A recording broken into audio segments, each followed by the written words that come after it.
Hello दोस्तों, कैसे हो आप सभी लोग। स्वागत है आप सभी का मैक्स मांगा एक्सप्लेन में। आज हम फिर से शुरू करने जा रहे हैं रेवरेंड इंसैनिटी का अगला एपिसोड। कहानी वही है, लेकिन हर दिन एक नया मोड़ लेकर आती है। तो बिना देर किए चलिए अब शुरू करते हैं आज की चैप्टर नंबर 71 से 80 तक। समय कितनी तेजी से गुजर जाता है, पलक झपकते ही जून का महीना आधा बीत चुका था। गर्मी की रात थी, आकाश में सुनहरी चांद की कमान ऊंचाई पर टंगी थी, जिसकी चमक हरे भरे पहाड़ों पर बिखर रही थी। हवा बह रही थी और पत्ते मूनलाइट में नाच रहे थे। झींगुर और मेढकों की आवाजें एक साथ गूंज रही थीं। बीच बीच में दूर कहीं से भेड़िए की हुआ सुनाई देती, जिसकी गूंज हरे पहाड़ों के बीच फैल जाती। एक रिवर किनारे नाले का पानी चट्टान पर रगड़ खा रहा था। इसी किनारे पर इस वक्त एक लड़ाई छिड़ी हुई थी। एक जंगली सुअर, जिसका पूरा शरीर गहरी चोटों से लथपथ था, पैर पटकते हुए फैंग युआन की तरफ झपटा। घावों से खून बहता हुआ ताज़ा लाल रास्ता बना रहा था। फैंग युआन उससे भिड़ा हुआ था, चेहरे पर जरा भी घबराहट नहीं थी। जंगली सुअर मौत के करीब था, लेकिन इन्हीं आखिरी पलों में जंगली जानवर सबसे ज्यादा खतरनाक हो जाते हैं। जीवन की आखिरी ताकत, उनकी पागलपन और जिद किसी भी छोटी सी गलती पर भारी चोट पहुंचा सकती थी। फैंग युआन शांत था। उसकी काली आंखों की पुतलियां मूनलाइट में अजीब चमक रही थीं, जिसमें पूरी ठंडक झलक रही थी। उसे 500 साल का तजुर्बा था। उसका एक हिस्सा पूरी तरह लड़ाई में लगा था, तो दूसरा हिस्सा लड़ाई से अलग रहकर चारों तरफ सतर्क था। कई बार जब वो जंगली सुअर का शिकार करता था तो और जानवर भी आ धमकते। कभी दूसरा सुअर, कभी जंगली भेड़िए, और एक बार तो घूमता हुआ बाघ भी।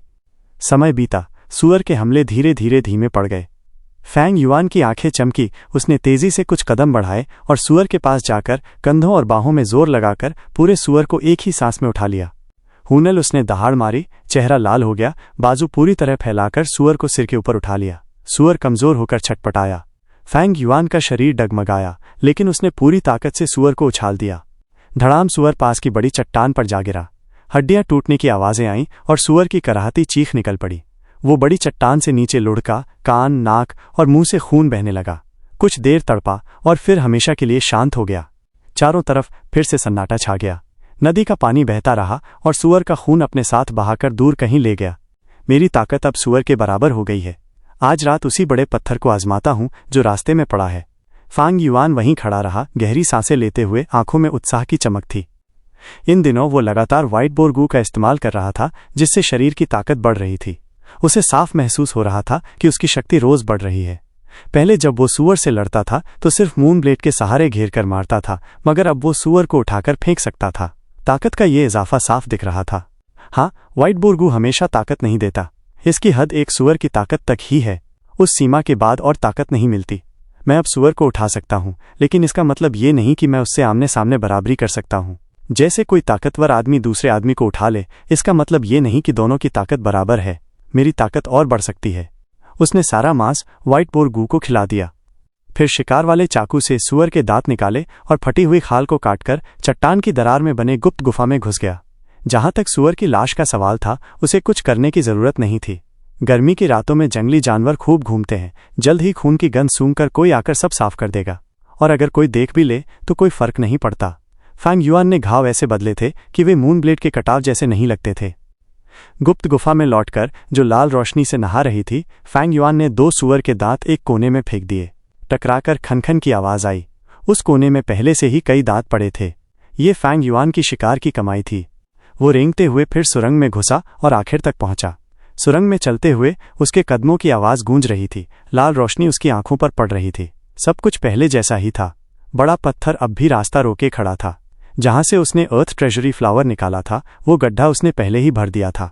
हुनल फैंग युआन पत्थर के सामने जाकर दोनों हाथों से धक्का देने लगा। चेहरा लाल हो गया। पूरी ताकत लगा दी, मगर पत्थर हिला तक नहीं। मेरी ताकत अभी सिर्फ एक सुअर के बराबर है, लेकिन ये बड़ा पत्थर 5-6 सुअरों के बराबर भारी है, इसलिए इसे हिलाना मुश्किल है। फ्लावर वाइन मंक की ताकत की विरासत इतनी आसानी से थोड़ी मिल जाएगी। फैंग युआन की आंखें चमक उठीं। मन ही मन उसने हिसाब लगाया, लेकिन उसने हार नहीं मानी। बाहर निकलकर ऊपर वाले कमरे में चला गया। दीवार के कोने से बांस की नली उठाई, जमीन पर बैठकर ढक्कन खोला और उसके अंदर से 20 स्किन मैप और बांस की चिट्ठियां निकाली। उसने मैप खोला और उंगलियों से निशानों को छूते हुए याद करने लगा। जब से उसे ये मैप मिला था, वो रोज यही कर रहा था। फैंग युआन के पास स्टोरेज वाला कोई गू नहीं था, इसलिए वो मैप को हमेशा अपने साथ नहीं रख सकता था। लड़ाई के समय बांस की नली ढोना भी मुश्किल था, इसलिए उसने ठान लिया कि पूरा मैप दिमाग में भर लेना ही बेहतर है। कुछ चीजें चाहे कितनी भी झंझट लगे करनी ही पड़ती हैं। जो लोग परेशानी से बचने के लिए रास्ता नहीं निकालते, आखिर में हमेशा मुसीबत में फंस जाते हैं। फांग युआन ये सब अपनी पिछली जिंदगी से अच्छी तरह समझ चुका था। जब इंसान जवान होता है तो याददाश्त कमाल की होती है। मैंने आधे से ज़्यादा मैप याद कर लिया है। अगर बूढ़ा होता तो शायद याद करते करते भूल भी जाता। हाँ, अगर मेरे पास बुकवर्म होता तो मैं ये मैप उसे खिला देता। फिर जब तक बुकवर्म मेरे पास रहता मैं इसे कभी नहीं भूलता। फांग युआन के पास लिकर वर्म और वाइट बोरगू था, लेकिन अब उसका मन और लालची हो गया था। उसे बुकवर्म की भी चाहत होने लगी। बुकवर्म की कीमत लिकर वर्म और वाइट बोरगू के बराबर थी। ये सब रैंक 1 ग्यू में दुर्लभ प्रजाति थे। बाजार में मिलते ही तुरंत बिक जाते। पिछली जिंदगी में फैंग युआन को लिकर वर्म या वाइट बोरगू नहीं मिला था, लेकिन उसे संयोग से एक बुकवर्म हाथ लगा था। वो बुकवर्म उसके साथ आगे के स्तरों तक बढ़ा और पूरे 60 साल उसका साथी रहा। छोड़ो, बुकवर्म इतने कम है कि अभी मिलना मुश्किल है। सच कहूं तो अभी मेरी हालत पिछली जिंदगी से कहीं अच्छी है। तब मैं अभी भी रैंक 1 के शुरुआती स्टेज पर था और बाकी जैसे फांग झेंग, ची चेंग, मोबे सब अपर स्टेज में पहुंच चुके थे, मुझसे काफ़ी आगे। फैंग युआन बेकार की चिंता करने वालों में से नहीं था। जल्दी ही उसने इस सोच को छोड़ दिया। वो अपनी प्रगति से संतुष्ट था। वो मिडिल स्टेज पर था और बाकी भी मिडिल स्टेज पर थे। उसकी सी ग्रेड की प्रतिभा के बावजूद वो ए और बी ग्रेड वालों की बराबरी कर रहा था। यह आसान काम नहीं था। इसमें लिकर वर्म का बड़ा योगदान था और फैंग युआन का लंबा कल्टिवेशन अनुभव भी। एक और वजह थी, उसकी वसूली की आदत ने सबको मजबूर कर दिया था कि वे अपने बड़ों की मदद से शारीरिक लड़ाई की प्रैक्टिस करें। इस वजह से सबका ध्यान बंट गया और कल्टिवेशन पर कम समय दिया। नतीजा ये हुआ कि उनकी कल्टिवेशन लेवल पिछली जिंदगी से भी पीछे रह गई। फिर भी अब वे अपर स्टेज से ज़्यादा दूर नहीं थे। गू मास्टर्स का शुरुआती स्तर आसान होता है, जल्दी असर दिखता है। खासकर फेंग जेंग, मू चेन और ची चेंग, उनकी प्रतिभा और सहारा साफ दिखने लगा था। लिकर वर्म की वजह से फेंग युआन को जो बढ़त मिली थी वो अब धीरे धीरे कम हो रही थी। और हाँ, हाल ही में फैंग युआन ने सुअरों का शिकार कर वाइट बोरगू से ताकत बढ़ाने में ज़्यादा वक्त लगाया था। इस वजह से भी उसकी कल्टिवेशन धीमी रही। इस रफ्तार से जल्दी ही कोई अपर स्टेज पर पहुंच जाएगा। जो सबसे पहले अपर स्टेज पहुंचेगा उसे 30 प्राइमीवल स्टोन्स का रिवॉर्ड मिलेगा। मगर इस रिवॉर्ड के लिए मैं दौड़ने का इरादा नहीं रखता। फैंग युआन ने पहले ही तय कर लिया था। अगर वो अभी वाइट बोरगू छोड़कर कल्टिवेशन पर जोर लगाए तो शायद जीत सकता था, लेकिन ये उसका मकसद नहीं था। 30 प्राइमीवल स्टोन्स अच्छे हैं, लेकिन उसे उनकी कमी नहीं थी। असल वजह ये थी कि उसे छुपकर रहना था, सबकी नज़र से बचना था, ताकि वो फ्लावर वाइन मंक की विरासत आसानी से हासिल कर सके। यही उसका असली इरादा था। अकेडमी के सारे रिवॉर्ड सिर्फ लालच देने का जरिया हैं और परिवार की व्यवस्था का हिस्सा। इन छोटी चीज़ों के पीछे भागना समझदारी नहीं है। फैंग युआन ने खुद को संभाला और फिर से बीस्ट स्किन मैप पर ध्यान दिया। इस मैप में 2 पन्ने थे, एक दिन का और दूसरा रात का। उस पर अलग अलग रंग की कई रेखाएं खिंची थीं, कुछ सीधी, कुछ टेढ़ी, और हर एक का अपना मतलब था। असली अर्थ तो सिर्फ बूढ़ा शिकारी वांग ही जानता था, मगर अब वो मर चुका था, और अगर जिंदा भी होता तो शायद सच्चाई न बताता। इन दिनों फैंग युआन ने अपने ज्ञान और बांस की चिट्ठियों की तुलना से इसे समझ लिया था। लाल क्रॉस खतरे की जगह को दिखाता था। जिस जगह लाल क्रॉस था वहां सुअरों का झुंड था। शायद वहां कोई सुअर राजा हो। मेरी ताकत में अभी अगर उससे टकरा गया तो सीधी मौत। बूढ़े वांग को याद करके फैंग युआन ने नाक सिकोड़ ली। ये लाल क्रॉस वाला इलाका बांस की चिट्ठियों में दर्ज नहीं था। अगर मैं चिट्ठियों पर भरोसा करता तो किसी दिन सुअर राजा के दांतों से मारा जाता। बूढ़ा वांग सचमुच चालाक था। अपने बेटे का बदला लेने के लिए उसे खुद हाथ नहीं उठाना पड़ा। उसने सुअर राजा का सहारा लिया। इस तरह अगर मैं मर भी जाता तो उस पर कोई जिम्मेदारी नहीं आती। लेकिन ये 3 लाल घेरों का क्या मतलब है? फैंग युआन सोच में पड़ गया। मैप का यही आखिरी रहस्यमय हिस्सा था। 3 लाल घेरे 3 अलग अलग जगहों पर। ये जगहें भी एक दूसरे से बहुत दूर थीं और आसपास ज्यादा जानवर भी नहीं थे, यानी अपेक्षाकृत सुरक्षित। लाल क्रॉस तो खतरे की निशानी है, लेकिन ये लाल घेरे क्या हैं? फैंग युआन गहरी सोच में पड़ गया। आमतौर पर लाल रंग सबसे सतर्क करने वाला होता है। बूढ़े वांग ने ये 3 जगह खास चिन्हित की थी, मतलब इनमें कुछ तो खास है। अफसोस कि ये जगहें बहुत दूर हैं, वरना मैं जाकर खुद देख लेता कि असल राज क्या है। गर्मी का तपता सूरज तेजी से जल रहा था। पहाड़ी हवाएं गर्म झोंके बिखेर रही थी और किंग माओ माउंटेन उस गर्म हवा के नीचे उबल रहा था। पलक झपकते ही जून का महीना लगभग खत्म होने को आया। गुयुश पेंगजिंग एकेडमी के अंदर परिवार के एल्डर ने आवाज लगाई। गुयुश अपनी नींद अपनी सीट से उठकर एकेडमी एल्डर के सामने आ गया। अपने सहपाठियों की प्रशंसा भरी निगाहों के बीच फैंग जेंग को प्राइमीवल स्टोन से भरी भारी थैली मिली। फैंग जेंग, तुम सबसे पहले अपर स्टेज तक पहुंचे हो, ये तुम्हारा रिवॉर्ड है। बहुत अच्छा किया, मेहनत जारी रखना। एकेडमी एल्डर मुस्कुराते हुए बोले और फैंग जेंग के कंधे पर हाथ रखा। फैंग जेंग ने हल्की सी आवाज में एक्नॉलेजमेंट दी। उसके चेहरे पर उत्साह झलक रहा था। भावुक होते हुए उसने पैसे की थैली ली और अपनी सीट पर लौट आया। मैंने कर दिखाया, सबसे पहले अपर स्टेज तक पहुंचा हूं। बड़े भाई, देख रहे हो ना, आखिरकार मैं तुम्हें एक बार तो हरा ही दिया। उसकी आंखें चमक उठीं जब उसने फैंग युआन की ओर देखा। फैंग युआन मेज पर फैला गहरी नींद में सो रहा था। पिछली रात उसने एक और जंगली सुअर का शिकार किया था। हॉस्टल लौटकर उसने व्हाइट बोर गू से अपने शरीर को मजबूत किया और प्राइमीवल स्टोन्स की प्राकृतिक एसेंस से लिकर वर्म के जरिए प्राइमीवल एसेंस को रिफाइन किया। आखिर में अपर स्टेज प्राइमीवल एसेंस से अपने अपर्चर को पोषित करता रहा सुबह तक। वो जल्दी जल्दी नाश्ता कर कक्षा पहुंचा और बैठते ही सो गया। थकान बहुत ज्यादा थी और गू मास्टर कल्टिवेशन भी नींद की जगह नहीं ले सकता था। चाहे तुम मानो या ना मानो, लेकिन ये सच्चाई है। बड़े भाई, आखिरकार मैंने तुम्हें पीछे छोड़ दिया। ये पहली बार है, पर आगे दूसरी बार भी होगी, तीसरी बार भी होगी। फांग जिंग ने मुट्ठियां भींच लीं। यह सफलता उसके लिए बेहद मायने रखती थी।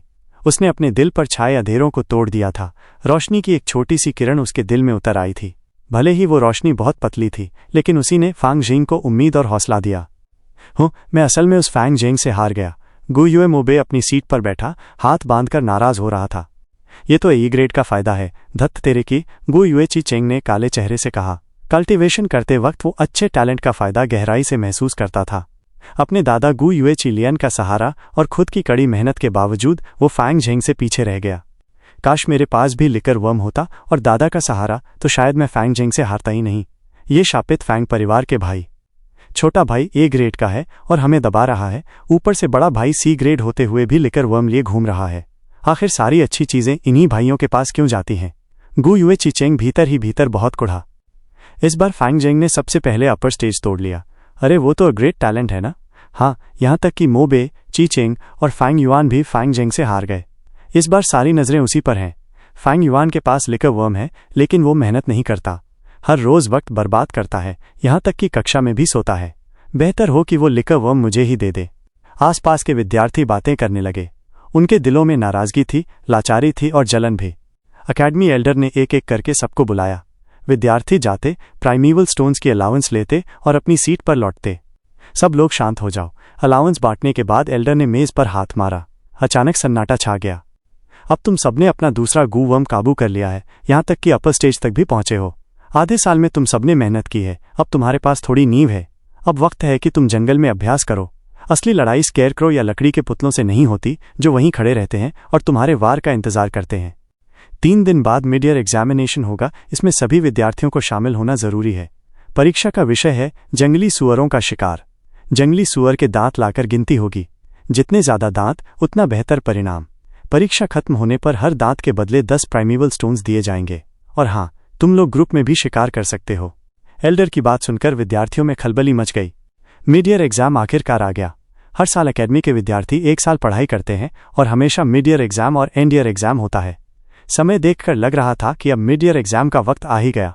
हर साल की परीक्षा अलग होती है। सोचा नहीं था कि इस साल हमारा विषय जंगली सुअर के दांत होंगे। अब हम क्या करें? मेरा टैलेंट तो डी ग्रेड का है और मेरा वाइटल गू हमला करने वाला नहीं है, जैसे मूनलाइट गू। मैं जंगली सुअरों का शिकार कैसे करूं? अरे सुना नहीं, एल्डर ने कहा कि हम ग्रुप बनाकर शिकार कर सकते हैं। जिनका टैलेंट या गू वर्म्स उपयुक्त नहीं है, वो एक दूसरे की मदद कर सकते हैं। जब दांत मिलेंगे तो आपस में बांट लेना, वही काफी होगा। हर सुअर का दांत 10 प्राइमीवल स्टोन्स का है। अकेडमी हमें और सुअर मारने के लिए प्रोत्साहित कर रही है। असली बाजार में तो एक प्राइमीवल स्टोन से 20 सुअर के दांत खरीदे जा सकते हैं। विद्यार्थियों के चेहरे अलग अलग भाव से भरे थे। कोई खुश था, कोई परेशान, कोई उत्साहित था, तो कोई साथी ढूंढ रहा था। यहाँ तक कि फैंग युआन भी थोड़ा प्रभावित हुआ। ये बदल गया। मुझे याद है, पिछले साल की परीक्षा में जंगली शहद इकट्ठा करना था और अब ये जंगली सुअर के दांत हो गया। क्या ये बटरफ्लाई इफेक्ट है? एक तितली के पंख झपकाने से किसी और समुद्र के किनारे तूफान उठ सकता है। शुरुआती हालात में छोटा सा बदलाव भी परिणाम को पूरी तरह बदल सकता है। अपनी रीबर्थ के बाद फैंग युआन ने कई बदलाव किए थे। उसका वर्तमान हाल पिछली जिंदगी से बहुत अलग था। पिछली बार तो फैंग जेंग और बाकी उसे पीछे छोड़ चुके थे, लेकिन अब वो विद्यार्थियों की सूची में सबसे ऊपर था। पिछली जिंदगी में उसने जिया जिन शेंग को कभी नहीं मारा था, यहाँ तक कि उससे मुलाकात भी नहीं हुई थी। पर इस जिंदगी में उसने जिया जिन शेंग को मारा ही नहीं, बल्कि फ्लावर वाइन मंक की इनहेरिटेंस के छुपे खजाने भी खोज निकाले। ये बदलाव ऐसे ही हैं जैसे तितली पंख फड़फड़ाए और माहौल बदल गया। मिड ईयर एग्जाम का बदलना बस उसकी पहली निशानी है। अगर मैं बदलाव करता रहा तो क्या इतिहास पूरी तरह बदल जाएगा? अगर ऐसा हुआ तो मेरी रीबर्थ का फायदा काफी हद तक कम हो जाएगा। फैंग युआन बाहर से शांत दिख रहा था, लेकिन भीतर ही भीतर आहें भर रहा था। दिल में असमर्थता और दबाव का एहसास घूम रहा था, लेकिन उसने जल्द ही अपने मन को संभाल लिया। चाहे जो भी हो, जो हो गया उसे मैं रोक नहीं सकता। अब मुझे खुद को सक्रिय रूप से बदलना होगा। अगर अंत में सारी घटनाएं पूरी तरह अलग भी हो जाएं, तो भी मैं अपनी प्रगति सिर्फ इन चिंताओं की वजह से धीमी नहीं करूंगा। पिछली जिंदगी में मुझे भविष्य के बारे में कुछ पता नहीं था। क्या इसका मतलब यह है कि अब की जिंदगी में मेरे पास हिम्मत नहीं है? हाँ, चाहे दुनिया कांटों से भरी हो, मैं उन सबको काटते हुए खून से भीगा रास्ता खुद बना लूंगा। हर दांत के बदले 10 प्राइमीवल स्टोन्स, ये दाम तो बहुत ऊंचा है। क्या मुझे गुफा में जमा किए सारे जंगली सुअरों के दांत बेच देने चाहिए? लेकिन अगर मैं ऐसा करता हूं तो शक पैदा होगा। नहीं, गुइवे क्लान की राजनीतिक स्थिति देखते हुए अगर मैंने ये दांत खुलेआम बेचे तो मैं बुरी तरह फंस सकता हूं। फैंग युआन ने सिर हिला दिया। खतरा बहुत बड़ा था। अगर वो सचमुच बेचता तो बदले में क्या मिलता? ज्यादा से ज्यादा 100 प्राइमीवल स्टोन्स? रुको, प्राइमीवल स्टोन्स उतने जरूरी नहीं। शायद मैं इस बदलाव का इस्तेमाल करके अपनी इमेज फिर से बना सकता हूं। ये सोचते ही फैंग युआन की आंखें चमक उठीं। उसे अभी चुपचाप अमीर बनना था, जितना हो सके लो प्रोफाइल रहना था। अगर फ्लावर वाइन मंक की इनहेरिटेंस का राज खुल गया तो जान भी जा सकती है। पर उसकी मौजूदा हालत कुछ अजीब थी। वो सहपाठियों से बिल्कुल अलग थलग था, क्लैन की व्यवस्था से बाहर और बड़े बुजुर्गों की नज़र में एक जिद्दी, असंतुष्ट, होशियार और ठंडा सी ग्रेट टैलेंट वाला किशोर। ये छवि अच्छी नहीं थी। ये तो साफ दिखा रही थी कि वो क्लान का वफादार नहीं है। लेकिन किसी भी क्लान को सबसे ज्यादा जरूरत होती है लॉयल्टी की। चाहे क्लान हो, देश हो, नेता हो, प्रियजन हो या दोस्त, हर जगह लॉयल्टी की कीमत सबसे ऊंची होती है। जैसे जैसे फैंग युआन का कल्टीवेशन लेवल बढ़ेगा, बड़े लोग और भी चौकन्ने होंगे। अगर जरूरत पड़ी तो परिवार उस पर कठोर तरीके भी आजमा सकता है। तब फैंग युआन सचमुच मजबूरी में फंस जाएगा।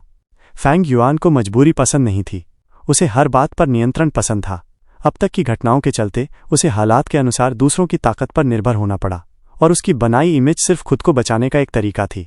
लेकिन अब वो खुद को बचा सकता था। अब उसे और ताकतवर होना था। इसलिए उसे अपनी इमेज बदलनी थी। ऐसे दिखाना था जैसे उसने हार मान ली है और क्लैन की व्यवस्था में शामिल हो गया है। लेकिन ये बदलाव अचानक नहीं होना चाहिए, वरना शक होगा। और सबसे जरूरी, क्लैन में शामिल होना सिर्फ दिखावा होगा। असल में वो कभी पूरी तरह शामिल नहीं होगा। उसके पास बहुत से सीक्रेट्स थे। उसे बहुत आज़ादी चाहिए थी। सच में वो अब भी अकेला खिलाड़ी था। लेकिन मिड ईयर एग्जाम एक मौका था। लगता है मुझे थोड़ी चालें चलनी होंगी। शुरुआत वसूली से ही करता हूं। फैंग युआन की नज़र ठोस हो गई। सब कुछ उसके मन के अनुसार योजना में ढल रहा था। तुमने कहा कि इस बार फैंग युआन की एक्सटॉर्शन के दौरान उसने फैंग झेंग, ची चेंग और मोबे को हराया, लेकिन उन्हें छोड़ दिया और उनके प्राइमीवल स्टोन्स भी नहीं लिए। गार्ड की रिपोर्ट सुनकर अकेडमी एल्डर के चेहरे पर हल्की सी हैरानी झलक गई। मैं झूठ बोलने की हिम्मत नहीं करता प्रभु, सच यही है, घुटनों के बल बैठे गार्ड ने तुरंत जवाब दिया। अकेडमी एल्डर ने अपनी कोई राय नहीं दी और हाथ हिलाकर कहा, मैं समझ गया, तुम जा सकते हो। आपका अधीनस्थ विदा लेता है। गार्ड के जाते ही अकेडमी एल्डर गहरे विचारों में डूब गया। असल में वो इस बात को लेकर चिंतित था कि कहीं फैंग युआन फैंग झेंग को इनाम में मिले 30 प्राइमीवल स्टोन्स छीन न ले। अगर ऐसा होता तो अकेडमी की रिवॉर्ड सिस्टम का कोई मतलब ही नहीं रह जाता, सब कुछ फैंग युआन को ही देना पड़ता। अगर फैंग युआन वाकई ऐसा करता तो अकेडमी कतई इसे बर्दाश्त नहीं करती और अकेडमी एल्डर पहले से ही उसे सजा देने की तैयारी कर चुका था। पर उसे उम्मीद नहीं थी कि फैंग युआन ने न केवल फैंग झेंग से 30 प्राइमीवल स्टोन्स लेने का इरादा नहीं किया, बल्कि मोबे और चीचेंग को भी छोड़ दिया। फैंग युआन के पास सैकड़ों प्राइमीवल स्टोन्स पहले से हैं, शायद इसीलिए उसे 30 प्राइमीवल स्टोन्स की कोई परवाह नहीं रही, यह समझ में आता है। लेकिन उसने मोबे, ची चेंग और फैंग झेंग से एक्सटॉर्शन छोड़ दी। इसका कारण क्या है? अकेडमी एल्डर सोचता रहा। धीरे धीरे उसके माथे की सलवटें मिट गईं। उसे कुछ समझ में आने लगा। मोबे, ची चेंग और फैंग झेंग को क्लैन की 3 अलग अलग फैक्शंस का प्रतिनिधि माना जा सकता है। उन्हें छोड़ देना, इसका मतलब है कि वो तीनों फैक्शंस को इशारा दे रहा है। ये बात समझ में आती है क्योंकि फैंग युआन के इस रवैये का मतलब है कि आखिरकार उसने क्लैन के सामने सिर झुका दिया। समझने योग्य है। कल्टीवेशन के दौरान भले ही फैंग युआन के पास लिकर वर्म है, लेकिन अब उसे अपनी स्थिति साफ दिखाई देने लगी है। सीक्रेट टैलेंट की असमर्थता, थोड़े गुस्से और विरोध के बाद अब वो अपनी नकारात्मक भावनाओं को निकालकर उदास और निराश हो गया है। लगता है क्लैन लीडर की बात सही थी। आखिरकार फैंग युआन सिर्फ 15 साल का है। वो क्लैन की व्यवस्था के खिलाफ कब तक जाएगा? अब उसने हकीकत को स्वीकारना शुरू कर दिया है। एक बार उसे अपना स्थान मिल जाए तो वो खुद क्लैन में घुल मिल जाएगा। ये सोचकर अकेडमी एल्डर ने लंबी सांस छोड़ी और उसका मन हल्का हो गया। 3 दिन यूं ही गुजर गए। जल्दी ही मिड ईयर एग्जाम का दिन आ गया। जल्दी करो, मैंने जंगली सुअर को बाहर खींच लिया है। एक किशोर भागते हुए चिल्ला रहा था। उसकी दोनों टांगों पर हल्की हरी रंग की घूमती हुई हवा की 2 अंगूठियां बनी हुई थीं। इन अंगूठियों की वजह से उसकी गति इतनी कम उम्र में ही सामान्य से कहीं ज्यादा थी। लेकिन पीछे दौड़ता हुआ जंगली सूअर और तेज होता जा रहा था, उनके बीच की दूरी घटती जा रही थी। झुलसाती धूप जंगल में घुस रही थी और सूअर के शरीर पर पड़कर उसकी दांतों को चमकदार बना रही थी। जंगली सूअर आ रहा है, रस्सी कसकर पकड़ो।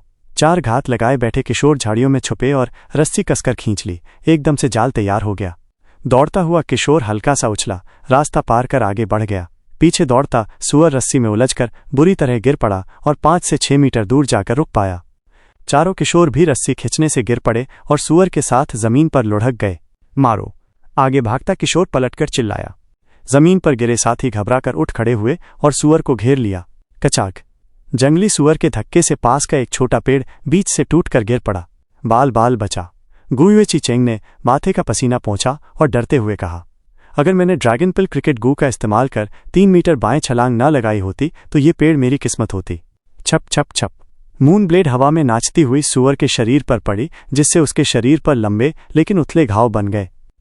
गुए मोबे का चेहरा बेहद एक्साइटेड था। उसकी आंखें चमक रही थीं और उसका मन इस लड़ाई में पूरी तरह डूब चुका था। आधा घंटा बीतने के बाद सूअर खून की ज्यादा कमी से ढह गया। गुयो मोबे हांफते हुए जमीन पर बैठ गया। उसका पूरा शरीर मिट्टी, घास और पसीने से भरा हुआ था। जिंदा सूअर से लड़ना सचमुच लकड़ी और घास की कठपुतली से अभ्यास करने से बिल्कुल अलग है। मुझे 30 मिनट लगे सिर्फ एक सूअर मारने में। पता नहीं बाकी लोग कैसे कर रहे होंगे। एक छोटी पहाड़ी पर अस्थायी टेंट बनाया गया था। टेंट ने तपती धूप को रोककर अंदर एक ठंडी छांव बना दी थी। अंदर कुर्सियां और मेज रखी थीं। बीच वाली कुर्सी पर अकेडमी एल्डर बैठे थे। उनके बगल में दूसरे क्लैन एल्डर्स थे। पीछे कुछ गू मास्टर्स खड़े थे। टेंट के आसपास के जंगल में भी कई गू मास्टर्स छुपे हुए थे। उसी समय सामने के जंगल में हलचल हुई। सर! एक गू मास्टर परछाई की तरह जंगल से बाहर निकला और टेंट के सामने घुटनों पर बैठ गया। स्थिति कैसी है? अकेडमी एल्डर ने पूछा। प्रभु एल्डर को रिपोर्ट है कि इस समय तक किसी भी छात्र को कोई चोट नहीं लगी है। गू मास्टर ने तुरंत जवाब दिया। अच्छा, दोपहर का वक्त बीत चुका है जब से परीक्षा शुरू हुई। अब तक किसी को चोट न लगना ये पिछले सालों से बिल्कुल अलग है। लगता है ये सब अकेडमी एल्डर की मेहनत का नतीजा है। बाकी क्लैन एल्डर्स ने संतोष से सिर हिलाया और तारीफ की। लेकिन अकेडमी एल्डर हल्का सा सिर हिलाकर जानता था कि असली वजह कुछ और है। असल में ये सब फैंग युआन की वजह से हुआ। उसने अपने साथियों से एक्सटॉर्शन किया, जिससे वे मजबूर हुए कि मार्शल आर्ट्स की बुनियाद को अच्छी तरह अभ्यास करें। इसलिए इस बार ऐसा प्रदर्शन देखने को मिला। उसने घुटनों पर बैठे गू मास्टर की ओर देखा और फिर पूछा, इस वक्त किसके नतीजे सबसे अच्छे हैं? गू मास्टर ने तुरंत कहा, प्रभु को रिपोर्ट है कि अभी तक गुए फैंग युआन, फैंग झेंग, मोबे और चीचेंग आगे चल रहे हैं। चीचेंग ने 3 सूअर मारे, फैंग झेंग और मोबे ने 5-5 और फैंग युआन सबसे आगे है, उसने 8 मारे। ओह, फैंग युआन आगे चल रहा है। इतने सालों में बहुत ही कम देखा गया है कि ए और बी ग्रेड टैलेंट्स को कोई सी ग्रेड दबा दे। उसके पास लिकर वर्म है ना, इसका मतलब है उसके पास upper stage green copper primeval essence है, इसलिए उसका ऐसा परिणाम आना समझ में आता है। लेकिन मुझे लगता है आगे चलकर फैंग झेंग, मोबे और चीचेंग उसे जरूर पीछे छोड़ देंगे। भले ही उसके पास लिकर वर्म हो, लेकिन उसकी प्राइमिवल एसेंस की रिकवरी रेट ए और बी ग्रेड टैलेंट्स के मुकाबले नहीं है। बाकी क्लैन एल्डर्स आपस में बातें करने लगे। तुम जा सकते हो।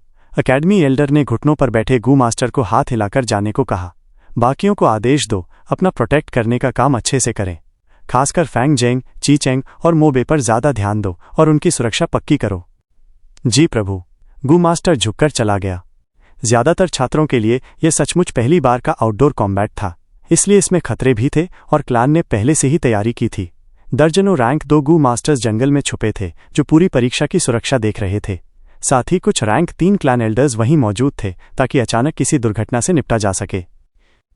धीरे धीरे सूरज आकाश की ऊंचाई से उतरकर उत्तर पूर्वी पहाड़ियों की तरफ जाने लगा। सूरज ढलते हुए बादलों को आग जैसी लालिमा दे रहा था। यह उसकी आखिरी चमक थी। जैसे ही सूरज की अंतिम किरणें जंगल में पड़ीं, एक और जंगली सूअर जमीन पर गिर पड़ा। 23वां। फैंग युआन ने मन ही मन गिनती की और फिर बैठकर सूअर के दांत निकालने लगा। उसकी पीठ पर एक थैला था जिसमें ढेर सारे जंगली सूअरों के दांत भरे हुए थे। साथ ही उसके पास एक और थैला था जिसमें वे दांत थे जो उसने पिछली बार मारे गए सूअरों से लिए थे। ये दांत उसने चट्टान की दरार वाले सीक्रेट केव में रखे थे और पिछली रात निकालकर एक थैले में भर दिए थे और एक गुप्त जगह पर गाड़ दिए थे। मैं इलाके और सूअरों की डिस्ट्रीब्यूशन से अच्छी तरह वाकिफ हूँ। साथ ही मेरे पास अपर स्टेज प्राइमिवल एसेंस है जिससे मैं मूनलाइट गू को लिटिल लाइट गू के साथ इस्तेमाल करता हूँ। बाकी लोगों की एफिशिएंसी मेरी बराबरी नहीं कर सकती। सिर्फ इस थैले से ही मैं आसानी से नंबर 1 हो जाऊंगा, और जब बाद में मैं दूसरा थैला निकालूंगा तब सबके चेहरे कैसे होंगे। हा। फैंग युआन ने आसमान की ओर देखा। अब समय आ गया था दूसरे थैले को निकालने का। ये सोचते ही उसके दिमाग में नक्शा उभर आया। इन दिनों उसने बीस्ट स्किन मैप याद कर लिया था। उसे अपनी जगह बिल्कुल साफ पता थी। अगर वो बाएं मुड़कर नदी किनारे 15 मिनट चले तो वहीं पहुंच जाएगा जहां उसने थैला गाड़ा था। लेकिन जैसे ही वो बढ़ने लगा वो थोड़ा ठिठका। मेरी मौजूदा जगह से सबसे नज़दीकी लाल गोले के निशान तक सिर्फ 5 से 600 मीटर का फासला है। इतनी रेयर चांस मिली है तो क्यों न जाकर देखूं। एक बार ये ख्याल आया तो फिर रुका नहीं। वैसे भी मैंने जीत पहले ही पक्की कर ली है, मेरे पास काफ़ी समय है। उस बीस्ट स्किन मैप पर 3 लाल गोल निशान थे। ये तीनों जगहें बूढ़े शिकारी वांग के लिए बहुत अहम थीं। यही एकमात्र चिन्ह था जिसका मतलब मैं नहीं समझ पाया था। चलो जाकर देखता हूं। फैंग युआन जानता था कि यहाँ गू मास्टर्स निगरानी कर रहे हैं, लेकिन यही वजह थी कि उसे प्रूफ चाहिए था। वो ऐसे अभिनय करने लगा जैसे अभी और सुअर मारने जा रहा हो, और फिर धीरे धीरे जंगल की गहराई में चला गया। 7 मिनट बाद वो लाल निशान वाली जगह पर पहुंचा। एक पेड़ के ऊपर झाड़ियों में छुपा हुआ एक ट्री हाउस बना था। अगर कोई गौर से न देखे तो उसे ढूंढना मुश्किल था। क्या ये बूढ़े शिकारी वांग का अस्थायी घर है जब वो शिकार करता था? फैंग युआन ने माथे पर बल डाले और मन में उलझन महसूस की। वो ट्री हाउस पर चढ़ गया, लेकिन अंदर का नज़ारा देखकर उसका चेहरा अचानक बदल गया। पेड़ के ऊपर बने उस घर की जगह बहुत बड़ी तो नहीं थी, लेकिन अंदर सामान इतना ज़्यादा भरा हुआ था कि एक नज़र में ही बहुत बिखरा हुआ लगता था। बीचों बीच फर्श पर गहरे पीले रंग का मोटा कालीन बिछा हुआ था। घर के भीतर दीवार के पास लोहे का चूल्हा रखा था और उसके ऊपर कांसे की एक केतली रखी हुई थी। चूल्हे के भीतर काले रंग की कालिक जमी हुई थी और उसके बगल में सूखी लकड़ियों का एक छोटा सा ढेर रखा था जिन्हें अभी जलाया नहीं गया था। हालांकि गर्मियों का मौसम था, फिर भी इस माउंटेन पर रातें बेहद ठंडी हो जाती थीं। ये छोटा सा लोहे का चूल्हा जलने पर पूरे ट्री हाउस को गर्म कर देता था। ट्री हाउस में 2 सेट खिड़कियां थीं। 2 से 3 रस्सियां खिड़की के फ्रेम की तरह लपेटी गई थीं और कमरे के बीच में आपस में जुड़ी थीं। उन्हीं रस्सियों पर कई फटे हुए कपड़े टंगे हुए थे जिन्हें कई जगहों से जोड़कर पहना गया था। ये साफ दिखाई दे रहा था कि ये किसी वयस्क के कपड़े थे और अभी भी हल्के गीले थे, धूप से पूरी तरह सूखे नहीं थे। ढलते सूरज की रोशनी खिड़कियों से छनकर ट्री हाउस के भीतर आ रही थी, लेकिन अंदरूनी हिस्सा फिर भी कुछ अंधेरा ही था। एक कोने में कुल्हाड़ियां और शिकार करने वाली छुरियां रखी थी जिनके हत्थे पर जानवरों की खाल लिपटी हुई थी। उन छुरियों की धार पर अब भी गहरे लाल खून के निशान जमे हुए थे। दीवार के दूसरी तरफ एक बैम्बू पेपर टंगा हुआ था जिसे बीच से एक खंजर ने भेदा हुआ था। उस बैम्बू पेपर पर एक युवक का चेहरा बना हुआ था। वही चेहरा फैंग युआन का था। इससे साफ पता चलता था कि हाल ही में कोई इस छिपे हुए ट्री हाउस में आकर रुका था। उस आदमी का इरादा बिल्कुल साफ था, उसका निशाना फैंग युआन था। बैम्बू पेपर को खंजर से भेदना उसके जहरीले इरादों को पूरी तरह जाहिर कर रहा था। ऐसा दृश्य देखकर खुद फैंग युआन भी हैरान रह गया। उसने सोचा, यह आदमी चाहता क्या है और मेरे खिलाफ क्यों है? नहीं, शायद ये मेरे लिए नहीं बल्कि फैंग जेंग के लिए है। फैंग युआन के मन में तरह तरह की बातें उमड़ने लगीं। फैंग युआन एक ए ग्रेड प्रतिभा था। पिछले 3 सालों में गू युआन का अकेला उम्मीद था। अगर उसे सही तरह से संवारा जाए तो वो क्लान का अगला बड़ा चेहरा बन सकता था। लेकिन संवारने की इस प्रक्रिया में संकट आते हैं जिनमें से सबसे खतरनाक होते हैं इंसानी साजिशें। सबको पता था कि चिंग माओ माउंटेन पर सिर्फ गुयुए क्लान ही नहीं रहते, बल्कि बाई क्लान और शोंग क्लान भी मौजूद हैं। ये दोनों ताकतें कभी नहीं चाहेंगी कि गुयुए क्लान सफलतापूर्वक एक ए ग्रेड की प्रतिभा को बढ़ा सके, इसलिए उसे रास्ते से हटाने के लिए हत्यारे भेजना आम बात थी। इस दुनिया में प्रतिभाशाली लोग कम होते हैं और उनसे भी कम वे जो बड़े होकर वाकई में सफल बन पाएं। अ ग्रेड के गू मास्टर्स मौजूद तो रहे हैं। 3 साल पहले भी गुये क्लान में एक पैदा हुआ था और उससे पहले की पीढ़ियों में भी कभी कभी ऐसे लोग दिखाई दिए थे। लेकिन किंग माओ माउंटेन पर तीनों क्लान्स में इतने सालों में सिर्फ एक ही अग्रेड प्रतिभा को सही तरीके से संवारा जा सका था, और वो था बाई क्लान का बाई निंग बिंग, जिसकी कल्टिवेशन रैंक 3 तक पहुंच चुकी थी। इतना ही काफी था बहुत कुछ कहने के लिए। फैंग युआन ने बैम्बू पेपर पर अपनी तस्वीर को घूरते हुए सोचा, ये आदमी बाई क्लान का है या श्योंग क्लान का? क्या ये लोग सच में फैंग जेंग को इतनी जल्दी खत्म करना चाहते हैं? फिर उसके मन में आया, लेकिन बूढ़े वांग की बीस्ट स्किन मैप ने इस ट्री हाउस की ओर क्यों इशारा किया था? क्या वो किसी दूसरी ताकत का जासूस था? नहीं, ये आदमी तो साफ साफ मेरे पीछे पड़ा है। फैंग युआन की आंखें चमक उठीं। तभी उसे कई पुरानी बातें याद आईं। पहली बार जब ट्रैप के पास 4 शिकारी बातें कर रहे थे, एक शिकारी ने कहा था, दूसरे भाई वेंग, तुम लगभग 19 साल के हो चुके हो, अब तो तुम्हें शादी करके बच्चे करने चाहिए। वेंग ईयर ने ठंडी सांस भरकर कहा था, असली मर्द होकर मैं इतनी छोटी खुशियों पर क्यों फिसलूं? एक दिन मैं इस किंग माओ माउंटेन से बाहर निकलूंगा, दुनिया घूमूंगा, सब कुछ सीखूंगा और अपने मर्द होने की उम्मीद पर खरा उतरूंगा। दूसरी बार जब उसने खुद कार्रवाई की थी तब वांग एयर का अजीब सा शांत रहना। वो धनुष खींचकर सीधे फैंग युआन पर तान देता था, जबकि बाकी शिकारी दया की भीख मांग रहे थे। तीसरी बार जब फैंग युआन ने उनसे सवाल पूछे थे, उसने पूछा, बूढ़े वांग के परिवार में और कौन कौन है? एक शिकारी ने जवाब दिया, हंटर वांग की एक पत्नी थी, लेकिन वो कई साल पहले भेड़ियों के हमले में मारी गई। मरने से पहले उसने 2 बेटे और एक बेटी को जन्म दिया, मगर सबसे बड़ा बेटा वांग डा 3 साल पहले शिकार करते हुए माउंटेन पर मर गया। अब वांग के घर में और कोई नहीं है। फिर एक और शिकारी बोला, रुको, मुझे याद आया, बूढ़े वांग की बहू भी थी, यानी वांग डा की पत्नी। लेकिन वांग डा के मरने के बाद उसका दिल टूट गया और वो भी मर गई। उसी साल विलेज ने उसके नाम पर एक चास्टिटी मेमोरियल आर्च भी बनाया था, लेकिन ये भी अफवाह फैली थी कि वो दोबारा शादी करना चाहती थी और असल में बूढ़े वांग ने ही उसे मजबूर करके मरने पर विवश किया था। मालिक, जब आपने बूढ़े वांग को मारा था तो सच में हमारे गांव वालों का ही भला किया था। आपने बुराई को जड़ से मिटाकर हमें सुकून दिया। दूसरे शिकारी ने तुरंत जोड़ा, हाँ, बिल्कुल सही। सच कहूं तो मालिक, हम सबको बहुत पहले से ही ये बूढ़ा वांग अच्छा नहीं लगता था। वो कोई खास नहीं था, बस शिकार अच्छा करता था। हम सब तो साधारण मॉर्टल्स हैं, लेकिन वो खुद को अलग समझकर विलेज से बाहर अकेला रहने लगा। जब कभी हम छोटे लोग उसके पास कुछ सीखने जाते तो वो हमें दुत्कार कर भगा देता और अपने वुडन हाउस के पास फटकने तक नहीं देता था।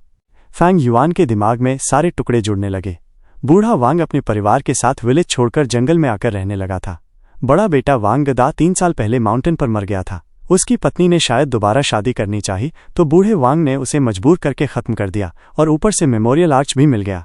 वो सारे नौजवान शिकारी जो उससे गाइडेंस लेने जाते उन्हें भी भगा देता। बीस्ट स्किन मैप उसने छिपाकर रखा और बैम्बू पेपर पर कोई भी ऐसे निशान नहीं बनाए।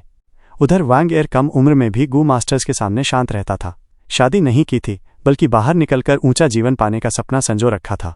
सबसे अहम बात, बीस्ट स्किन मैप पर लाल गोल घेरे बने थे जो किसी छिपे हुए रहने की जगह को दर्शाते थे। इस आदमी में फैंग युआन के लिए गहरी नफरत थी। ये सारे इशारे अलग अलग देखने पर छोटे लगते थे, मगर जब उन्हें जोड़ दिया गया तो रहस्य का पर्दा उठने लगा।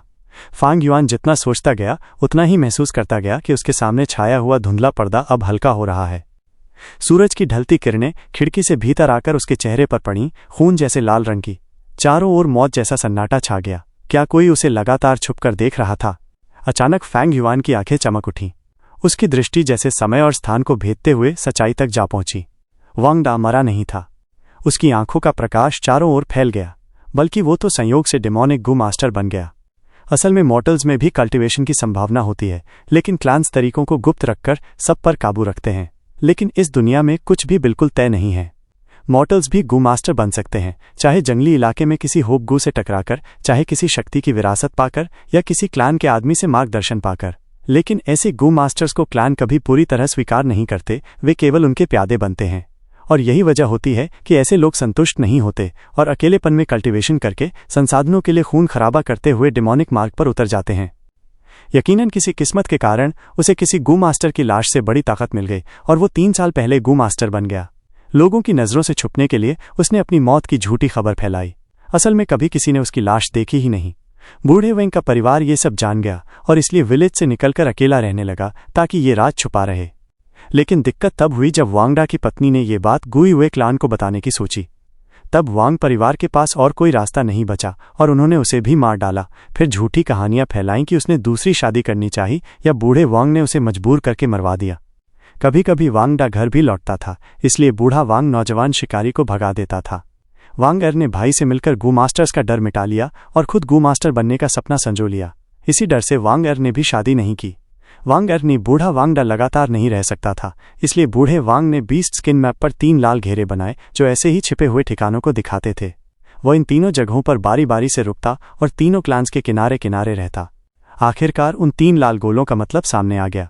लाल रंग का मतलब था सावधानी, लेकिन बूढ़े वांग के लिए वो उसके सबसे बड़े बेटे की पनाहगाह थी। इसलिए जब फैंग युआन ने उससे नक्शा खिंचवाया था तो उसने बैम्बू पेपर पर इसे नहीं दिखाया ताकि बेटे की रक्षा कर सके। शायद हर साल किसी समय वांग डा घर लौटता था और जब लौटा तो पाया कि पूरा परिवार मारा जा चुका है। जब इधर उधर पूछा तो पता चला कि ये सब फैंग युआन की वजह से हुआ। तब उसने फैंग युआन की तस्वीर पर खंजर गाड़ दिया ताकि बदला लेने की कस्में खा सके। अपने पिछले जीवन के अनुभव से फैंग युआन लगभग पूरी तरह आश्वस्त था कि यही सच है। अगर कोई दूसरी ताकत फैंग झेंग को मारना चाहती तो वे बहुत ही चुपचाप करती। उन्हें बूढ़े वांग जैसे किसी जासूस की जरूरत ही नहीं थी। वैसे भी बूढ़ा वांग तो माउंटेन के नीचे रहता था, गुयुए विलेज के भीतर तो नहीं।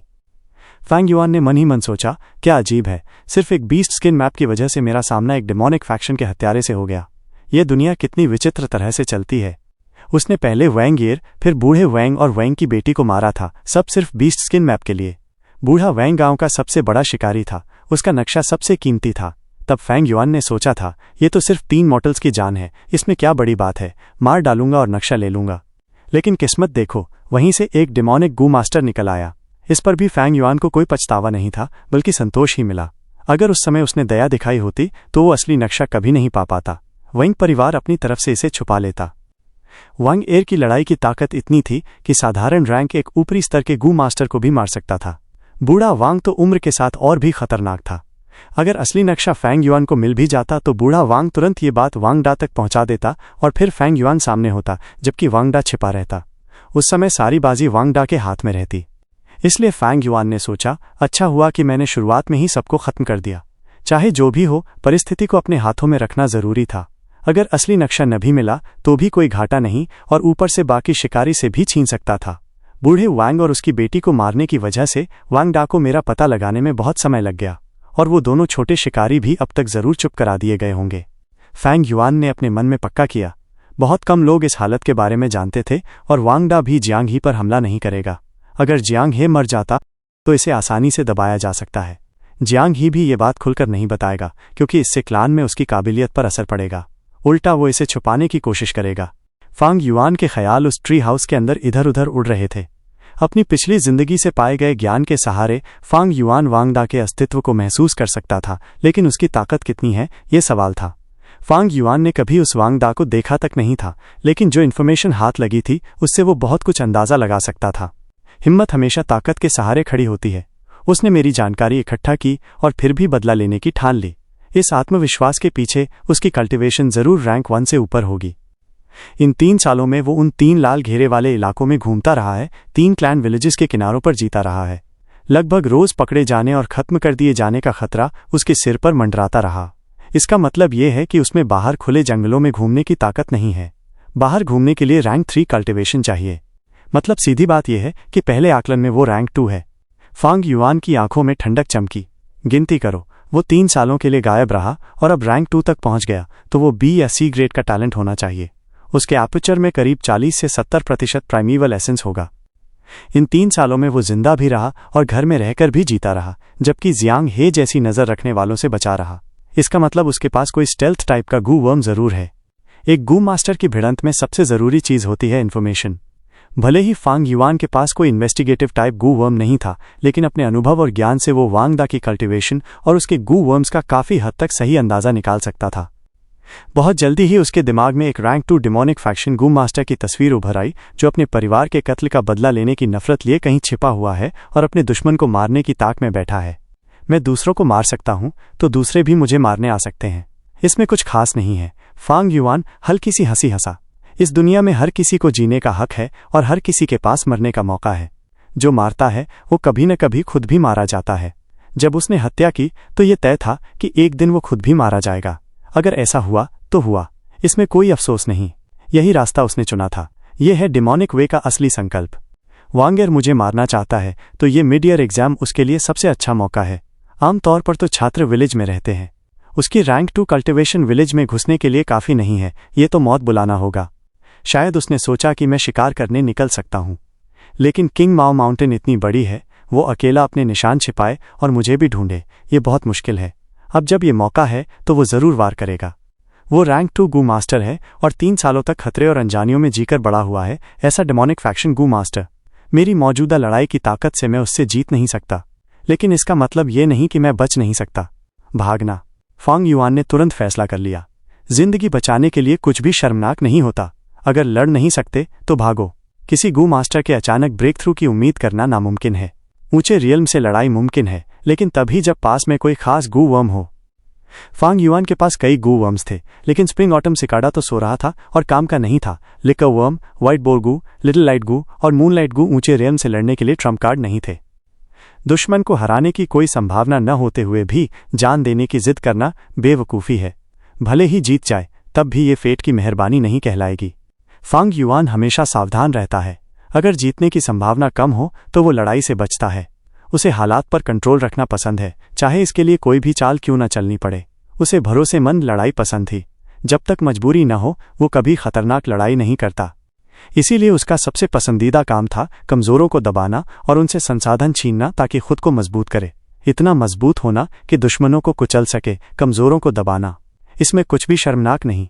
जो लोग सिर्फ बहादुरी दिखाने के लिए ताकतवर दुश्मनों से भिड़ते हैं और जान जोखिम में डालते हैं, वही असली मूर्ख हैं। लेकिन अफसोस, ऐसी क्वालिटी को तारीफ मिलती है क्योंकि हर संगठन को अपने लोगों से कुर्बानी चाहिए होती है ताकि ऊपर बैठे लोगों के फायदे सुरक्षित रहें। जरा सोचने से समझ आता है कि सर्वाइवल ही हर काम की बुनियाद है। जिंदा रहना और अपने दिल की ख्वाहिश पूरी करना, यही इंसान की सबसे बड़ी हिम्मत है। जो अरमानों के लिए मरते हैं वे बेवकूफ़ हैं। जो अपने सपनों के लिए शेमलेसली जीते रहते हैं वही असली बहादुर हैं। जमीन पर हान शिन ने घुटनों के बल रेंग कर बेइज्जती सही, काओ काओ अपनी जान बचाने के लिए दाढ़ी काटकर और कपड़े फाड़कर भागा, युए वांग ने वफादारी जताने के लिए गंदगी तक खाई। तो फिर इज्जत, शोहरत और चेहरा संभालने की बकवास छोड़ो। कोई भी ऑर्गेनाइजेशन हो, ऐसी सोच को ताली ही मिलेगी। जितनी बड़ी कुर्बानी उतना बड़ा सम्मान, जैसे फौज में होता है। किधर जाऊं जहां वांगदा से टकराने का सबसे कम खतरा हो? फांग युआन के दिमाग में नक्शा उभरा। वांगदा को पता है कि मेरे पास बीस्ट स्किन मैप है।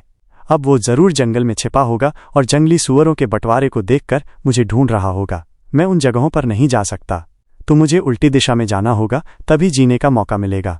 ये सोचकर फांग युआन के दिमाग में एक सनकी सा रास्ता उभरा। सूर्यास्त के समय माउंटेन जंगल में पेड़ों की छायाएं लंबी हो गई थीं और जंगली घासें फैली हुई थीं। एक जोड़ी खून से भरी आंखें अंधेरों में छिपी थीं। उनमें इतनी नफरत और गुस्सा जल रहा था कि मानो सुनामी भी उसे बुझा न पाए। फांग युआन, आखिरकार मैंने तुझे ढूंढ लिया। वांगदा दांत भींचकर बड़बड़ाया। उसकी नज़र के सामने थोड़ी दूर पर एक दुबला पतला लड़का पीला चेहरा लिए जंगल पार कर रहा था।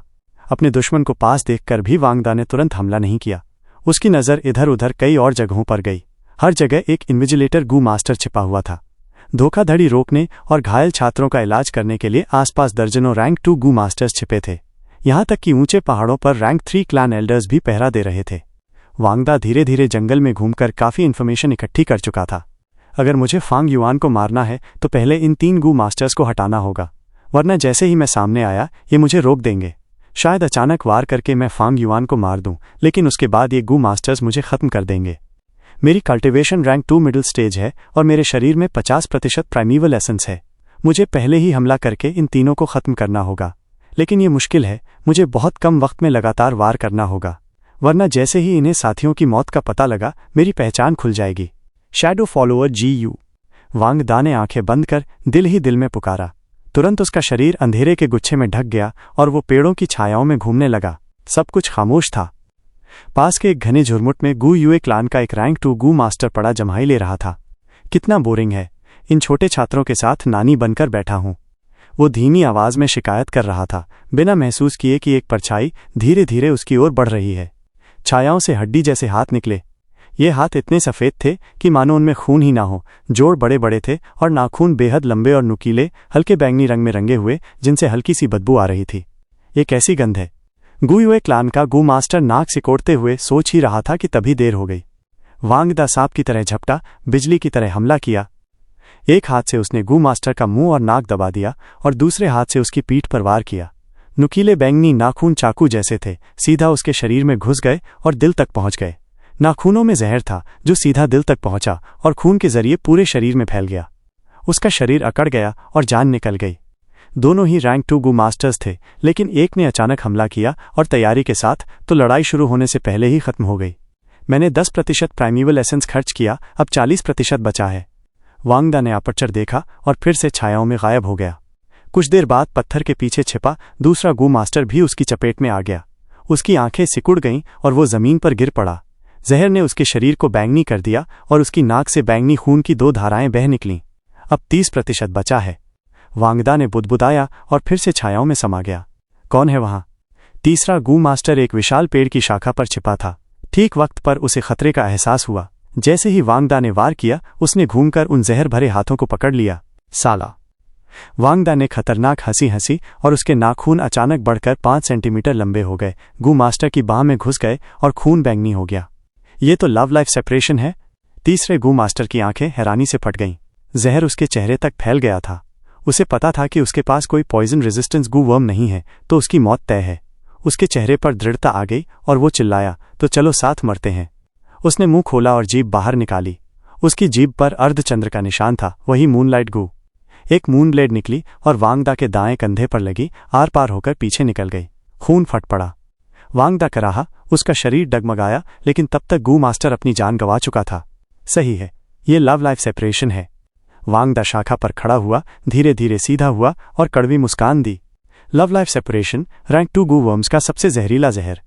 इसे रिफाइन करने के लिए रैंक 1 का live breath grass, widow spider, red needle scorpion और एक प्रेमिका का दिल चाहिए। इसे रिफाइन करने के लिए वांगदा ने अपनी बीवी को मारा, जो उससे बेहद प्यार करती थी, और उसका दिल निकाल लिया। यह सब सर्वाइवल के लिए था। मेरे पास ताकत चुनने के अलावा कोई चारा नहीं था। यही है मेरे डिमोनिक पाथ का संकल्प। वांगदा की आंखें खून से लाल हो गईं और उसने पास खड़े उस दुबले लड़के को घूरा। मैंने प्यार छोड़ दिया था, बस रिश्ते ही बचे थे, लेकिन तूने वो भी मुझसे छीन लिए, फांग युआन। उसकी आवाज गुस्से से कांप उठी। अब मैं तुझे तुझी के किए पर गहरा पछतावा दिलाऊंगा। वांगदा ने दहाड़ते हुए पेड़ की डाली से छलांग लगाई। वो जैसे ही अपने दुश्मन के पास पहुंचने ही वाला था, अचानक 3 मूनब्लेड्स हवा चीरते हुए आए और बीच रास्ते में उसे रोक लिया। क्यों एक चौथा गू मास्टर? वांगदा का दिल डूब गया। उसने हवा में ही अपने शरीर को जोर से मरोड़ा और किसी तरह 2 मूनब्लेड से बच निकला, लेकिन तीसरा उसके बाएं पैर में लग ही गया। धड़ाम! वो जमीन पर गिर पड़ा। झुककर अपने पैर को देखा। लंबा और गहरा घाव हो गया था, खून तेजी से बह रहा था। धत्त तेरी! वांगदा ने दांत भींच लिए। मन में सोचा, शैडो फॉलोअर गू। तुरंत ही उसका शरीर काले साए में बदल गया। उसकी रफ्तार कई गुना बढ़ गई और वो बिना आवाज पीछे हट गया। उसी समय एक गू कीड़ा कहीं से उड़कर आया और उसके साथ ही एक बूढ़ी भारी आवाज गूंजी, फ्लैश ब्लिंक गू एक्सप्लोड। आदेश मिलते ही गू फट पड़ा और तेज सफेद रोशनी फैल गई। वो रोशनी अचानक पूरे जंगल को उजाले से भर गई। कहीं छुपने का मौका ही नहीं मिला। वांगदा चीख पड़ा। उसका साया फिर से इंसानी रूप में आ गया। हालांकि फ्लैश ब्लिंक गू बस रैंक 1 का था और इस्तेमाल होते ही खत्म हो जाता था, लेकिन वो शैडो फॉलोअर गू का पूरा काउंटर था। अंधेरा मिटते ही शैडो फॉलोअर गू 3 घंटे तक दोबारा इस्तेमाल नहीं हो सकता था। कुदरत में सब कुछ बराबर है, एक दूसरे को काउंटर करता है। शैडो फॉलोअर गू भले ही छुपने में बेहद ताकतवर था, लेकिन उसकी ये सबसे बड़ी कमजोरी थी। अब काउंटर हो जाने पर वांगदा का दिल गहरे अंधेरे में डूब गया। ये चौथा गू मास्टर ज्यादा अनुभवी था। न सिर्फ सही गू का चुनाव किया, बल्कि खुद को छुपाकर रखा। सच्चा दुश्मन। और सबसे बड़ी बात, अब वांगदा शैडो फॉलोअर गू का इस्तेमाल नहीं कर सकता था, यानी भागने का कोई रास्ता नहीं। मैं हूं गू यूएसओ, लड़के। अगर तू अभी सरेंडर कर दे तो शायद मेरा क्लैन तुझे छोड़ दे।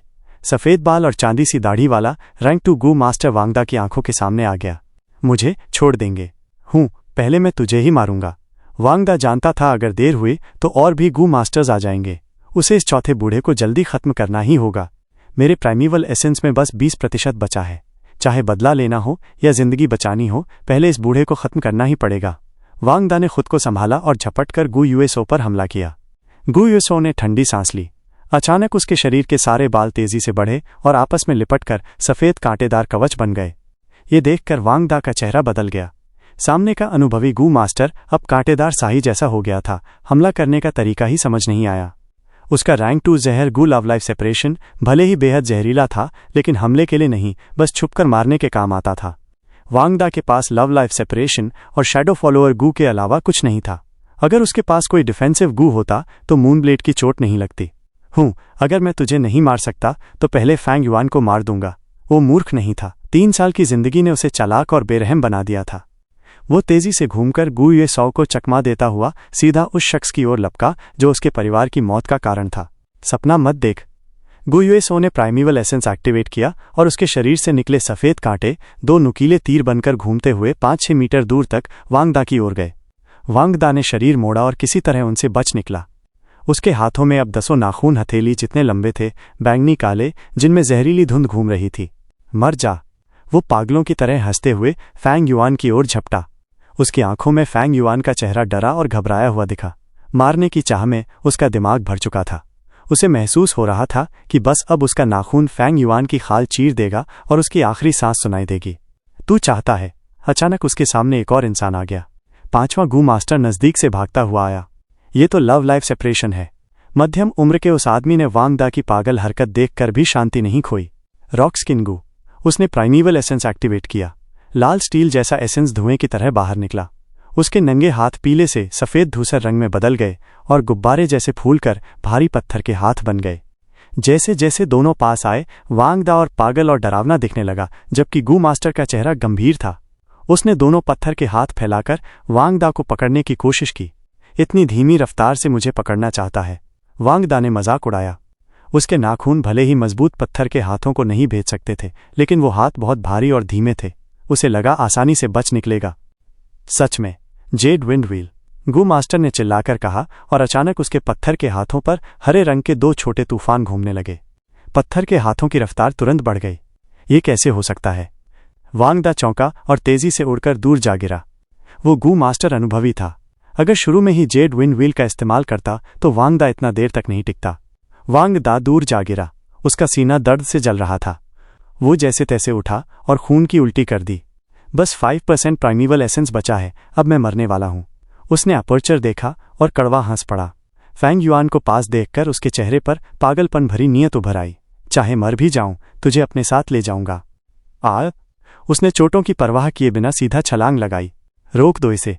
मध्यम उम्र वाला गू मास्टर पास लड़ने वाला था। उसके पास कोई दूर से हमला करने वाला गू नहीं था। तभी बूढ़ा गू मास्टर पहुंच गया।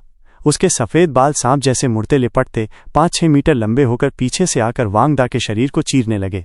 लेकिन वांग दा परवाह नहीं कर रहा था। वो बस फैंग युआन की ओर भाग रहा था। मर जा, उसने जोर से चीख लगाई। अब उसके नाखून 50 सेंटीमीटर लंबे हो चुके थे। मध्यम उम्र वाला गू मास्टर पीछे दौड़ा, लेकिन अब रोक नहीं पा रहा था। जैसे ही वांग दा अपने निशाने पर पहुंचने ही वाला था, दूसरी ओर से चमकदार नीली जेड रोशनी फूटी।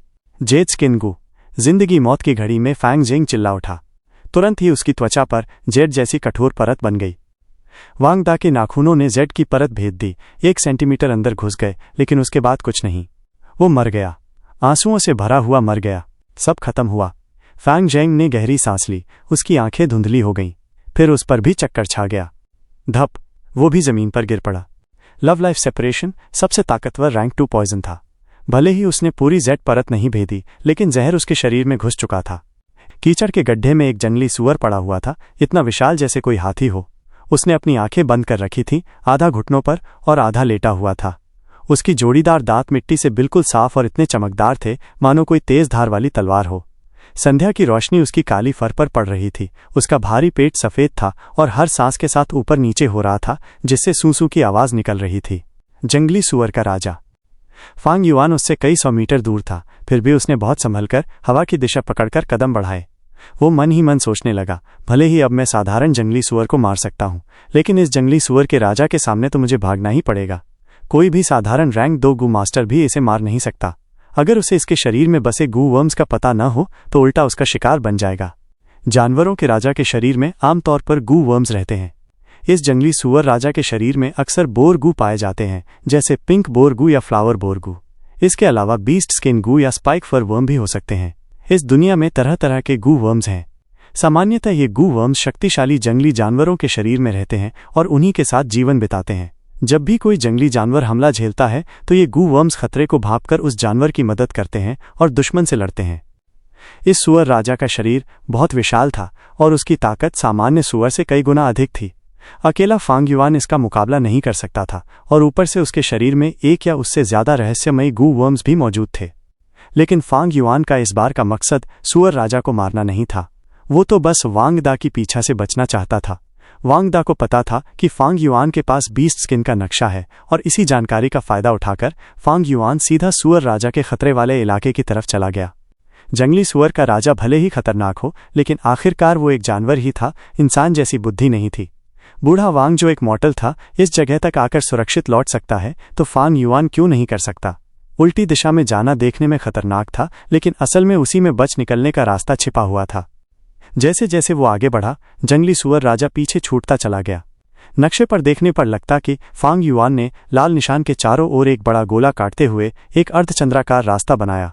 आखिरकार वो उस पहाड़ी पर पहुंच गया जहां कई क्लैन एल्डर्स 20 साल की परीक्षा के लिए डेरा डाले हुए थे। 1 घंटे बाद घास के टुकड़ों से भरा, फटी पुरानी शर्ट और पैरों में कीचड़ लगाए एक युवक थैला पीठ पर लादे पहाड़ी की ओर भागता आया। ये दयनीय सा दिखने वाला युवक फांग युआन ही था।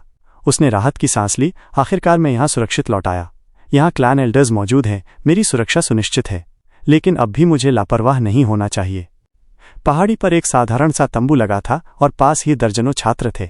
अकेडमी के गार्ड उनके थैलों से जंगली सुअर के दांत इकट्ठा कर रहे थे। वहां मौजूद क्लान एल्डर्स में से केवल एक बचा था, बाकी गायब थे। फांग युआन ने हल्का भौहें चढ़ाईं। यहाँ का माहौल कुछ अजीब लग रहा था। जैसे ही वो तंबू के करीब पहुंचा, उसे छात्रों की बातें सुनाई दी।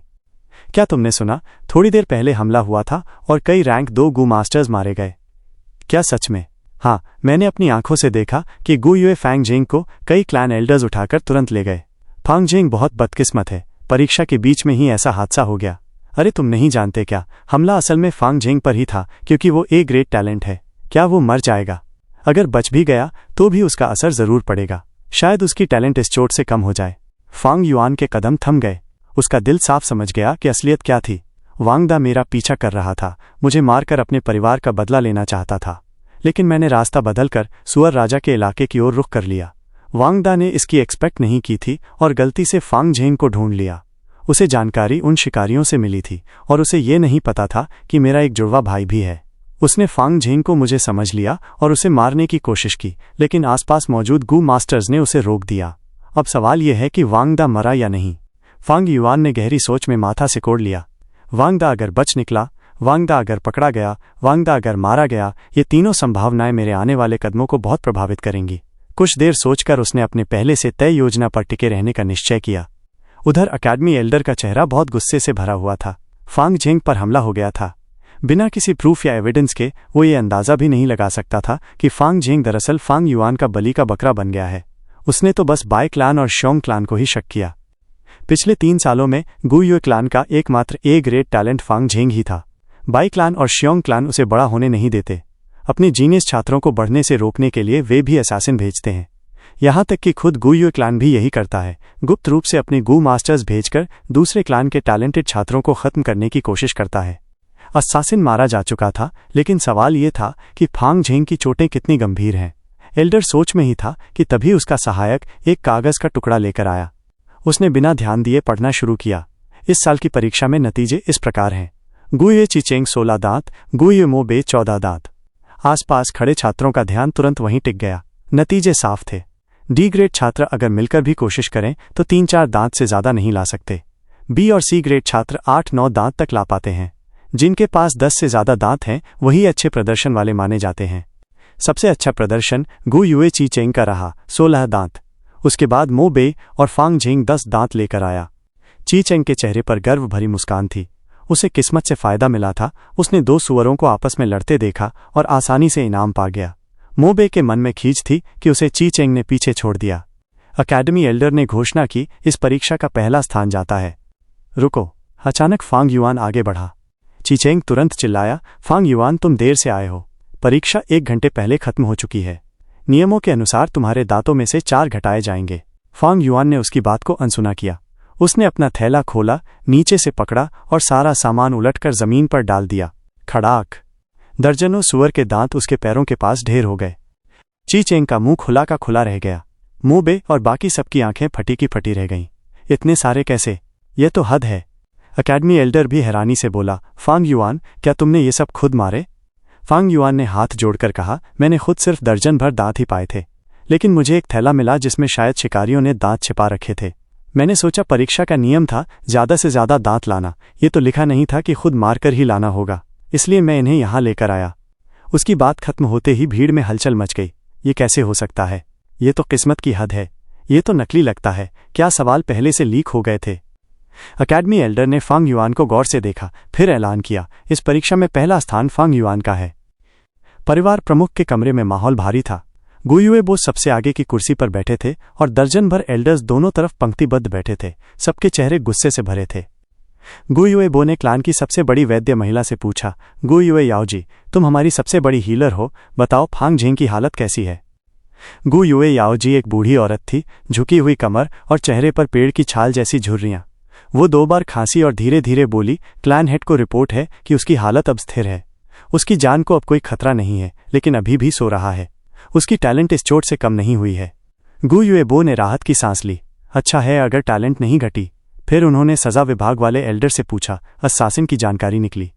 वो एल्डर खड़ा होकर बोला, हाँ, उम्र 35 साल, पुरुष, पहचान अज्ञात, संभवतः डेमोनिक फैक्शन का गू मास्टर। उसके पास 2 गू वर्म्स थे, शैडो फॉलोवर गू और लव लाइफ सेपरेशन। गू युबो ने सिर हिलाया, सचमुच कोई असैसिन था। लव लाइफ सेपरेशन, रैंक 2 का सबसे जहरीला गू, तभी तो उसने हमारे 3 गू मास्टर्स को मार डाला। तभी गुइश अपनी नींद में गुस्से में चिल्लाकर कहा, क्लैन हेड, हमें और गहराई से जांच करनी होगी। ये या तो बाई क्लैन का काम है या सियोंग क्लैन का। गुयू मोचेन ने ठंडी आवाज में कहा, शैडो फॉलोअर गू, लव लाइफ सेपरेशन, ये बाई या शियोंग क्लैन के पॉन पीसेस जैसे नहीं लगते। ये जरूर बाहर का कोई डेमोनिक फैक्शन गू मास्टर है जो किसी क्लैन से जुड़ना चाहता था, इसलिए उसने फांग झेंग पर हमला किया ताकि अपनी लॉयल्टी साबित कर सके। लेकिन चाहे जो भी हो, इस मामले के पीछे दोनों क्लैन जरूर हैं। दोनों एल्डर्स भले ही आपस में नहीं बनते थे, लेकिन जैसे ही कोई बाहरी दुश्मन सामने आता वे एक साथ खड़े हो जाते। गू युबो भी यही सोच रहे थे और सिर हिला दिया। वांगदा 3 सालों से गायब था, उसका कोई पता नहीं। गांव वाले उसे मरा हुआ समझ चुके थे, उसकी पहचान अब रहस्य थी। गुयू के उच्च पदाधिकारी उसकी मौत की चिंता नहीं कर रहे थे, उनका ध्यान तो पूरा बाई और शियोंग क्लैन पर ही था। इसी बीच एकेडमी एल्डर अंदर आया। उसने चिंतित स्वर में कहा, क्लैन लीडर। गुयुबो ने बीच में ही कहा, एकेडमी एल्डर, फांग झेंग अब सुरक्षित है, उसकी टैलेंट अब भी A ग्रेड है। ये सुनकर एल्डर का चेहरा हल्का पड़ गया। फिर गुयुबो ने सहज ढंग से पूछा, बाकी छात्र सुरक्षित हैं ना? और इस परीक्षा में उनके नतीजे कैसे रहे? फांग झेंग किस स्थान पर रहा? एकेडमी एल्डर ने सच सच सब बताया। और जब उसने ये कहा कि फांग युआन को संयोग से एक थैला मिला जिसमें कई दांत थे और उसी कारण वो पहले स्थान पर रहा, तब गुयुबो की आंखें चमक उठीं। पूरा हाल भी शांत हो गया। क्लैन एल्डर्स ने भी माहौल को भांप लिया और सबकी निगाहें बदल गईं। पहले जो वातावरण गुस्से से भरा था, अब उसमें हल्की सी अजीबता आ गई। डिस्कशन रूम में गुयुबो बिना किसी हाव भाव के लीडर की सीट पर बैठे थे। उनकी आंखें गहरी और अर्थपूर्ण थीं। बाकी 1 दर्जन क्लैन एल्डर्स भी सीधे बैठे थे, नजरें नीचे झुकी हुई थीं, लेकिन आंख के कोने से इधर उधर देखते हुए चेहरे के हाव भाव से सुराग पकड़ने की कोशिश कर रहे थे। माहौल बहुत नाजुक हो गया था। फैंग युआन का फर्स्ट प्लेस लेना, इसके पीछे का मतलब इतना सीधा नहीं है। उसने कहा कि उसे छुपे हुए जंगली सुअरों के दांतों की थैली मिली। यह तो बिल्कुल अविश्वसनीय है। ये थैली शायद किसी ने तैयार की होगी, फैंग युआन खुद से तैयार नहीं कर सकता। इसका मतलब है कि कोई अंधेरे में फैंग युआन की मदद कर रहा है। इस साल का मिड ईयर एग्जाम पहले जैसा नहीं था। हमें रैंक 2 गू मास्टर्स के दर्जनों लोगों को एग्जाम का निरीक्षक बनाकर भेजना पड़ा। इसलिए इस एग्जाम की सामग्री न सिर्फ एकेडमी एल्डर को पता थी, बल्कि कबीले के बहुत से एल्डर्स को भी पता थी। अगर कोई पहले से ये थैली तैयार करना चाहता तो वो सिर्फ यहाँ मौजूद क्लैन एल्डर्स ही हो सकते हैं, या फिर खुद क्लैन लीडर। क्लैन एल्डर्स सब चालाक लोमड़ियों जैसे थे। सालों से राजनीति में रहने के कारण वे तुरंत बहुत सी बातें सोचने लगे। फांग झेंग एक A ग्रेड टैलेंट था। अगर वो सच में रैंक 4 तक पहुंच गया तो इसका मतलब साफ था। इसका मतलब था कि वही अगला क्लैन लीडर होगा। फांग झेंग युआन फांग झेंग का भाई था। भले ही वो सिर्फ C ग्रेड का था, लेकिन उस खून के रिश्ते की वजह से उसमें निवेश करना लायक था। क्लैन लीडर गुयुबो अगर चुपके से फैंग युआन की मदद कर रहे थे तो ये उसे अपनी खेमे में शामिल करने जैसा था, और फैंग झेंग को अपने खेमे में और मजबूती से बांधने का एक तरीका भी था। क्लैन एल्डर्स के लिए फैंग झेंग, जो सालों में अकेला A ग्रेड टैलेंट निकला था, पहले ही क्लैन लीडर के खेमे में शामिल हो चुका था।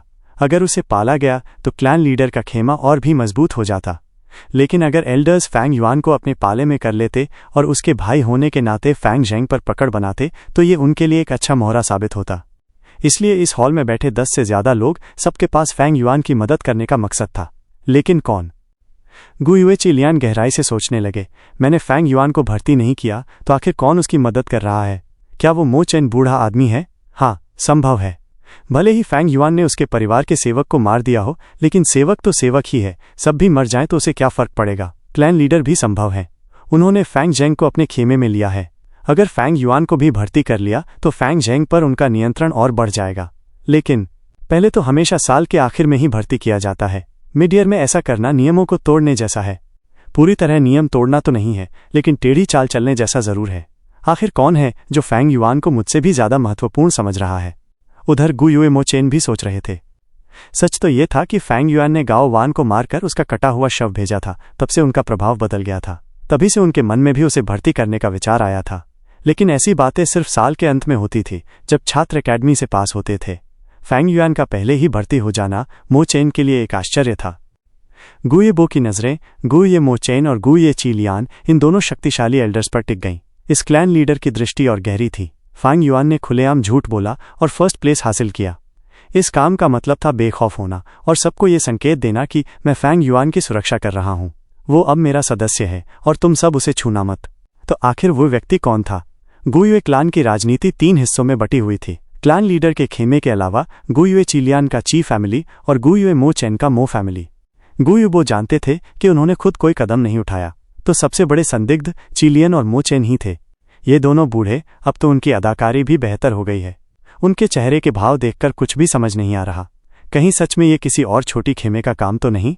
गुयुबो ने ध्यान से देखा, लेकिन वे नहीं जानते थे कि बाकी एल्डर्स भी उनकी ही तरह एक दूसरे को देख रहे थे, शक कर रहे थे और अंदाजा लगा रहे थे। अकादमी एल्डर भी अनुमान लगा रहे थे, लेकिन वे हमेशा निष्पक्ष रहे थे, राजनीति से बाहर, इसलिए उनकी सोच सरल थी। तो फैंग युआन किसी क्लान एल्डर ने भर्ती कर लिया है, तभी तो उसने फैंग जेंग मोबे और ची चेंग से वसूली करते वक्त छोड़ दिया। इसका मतलब जिसने भर्ती किया वो या तो क्लान लीडर है या चिलियन या मो चेन। ये अच्छी खबर है। इसका मतलब है कि उसने वास्तविकता स्वीकार की और कबीले में एकीकृत होना शुरू कर दिया। चाहे जो भी हो, अब वो कबीले का सदस्य है। जब पूरी तरह एकीकृत हो जाएगा तो अपना पूरा जीवन कबीले को योगदान करेगा। थोड़ी चुप्पी के बाद गुयुएबो को और कोई सुराग नहीं मिला, तो वे बोले, आंख के बदले आंख। चूंकि सामने वाला फैंग झेंग को निशाना बना चुका है, हमारा गुयुए क्लान भी चुप नहीं बैठेगा। डार्क हॉल एल्डर, इस मामले पर एक योजना बनाओ और मुझे रिपोर्ट करो। जी sir, clan leader. Dark hall elder ने तुरंत सिर झुकाकर हामी भरी। जहां तक गुयुए फैंग झेंग की बात है, शायद इस मुठभेड़ से उसका दिल आहत हुआ हो। वो एक ग्रेट टैलेंट है और हमारे कबीले के लिए बेहद महत्वपूर्ण है।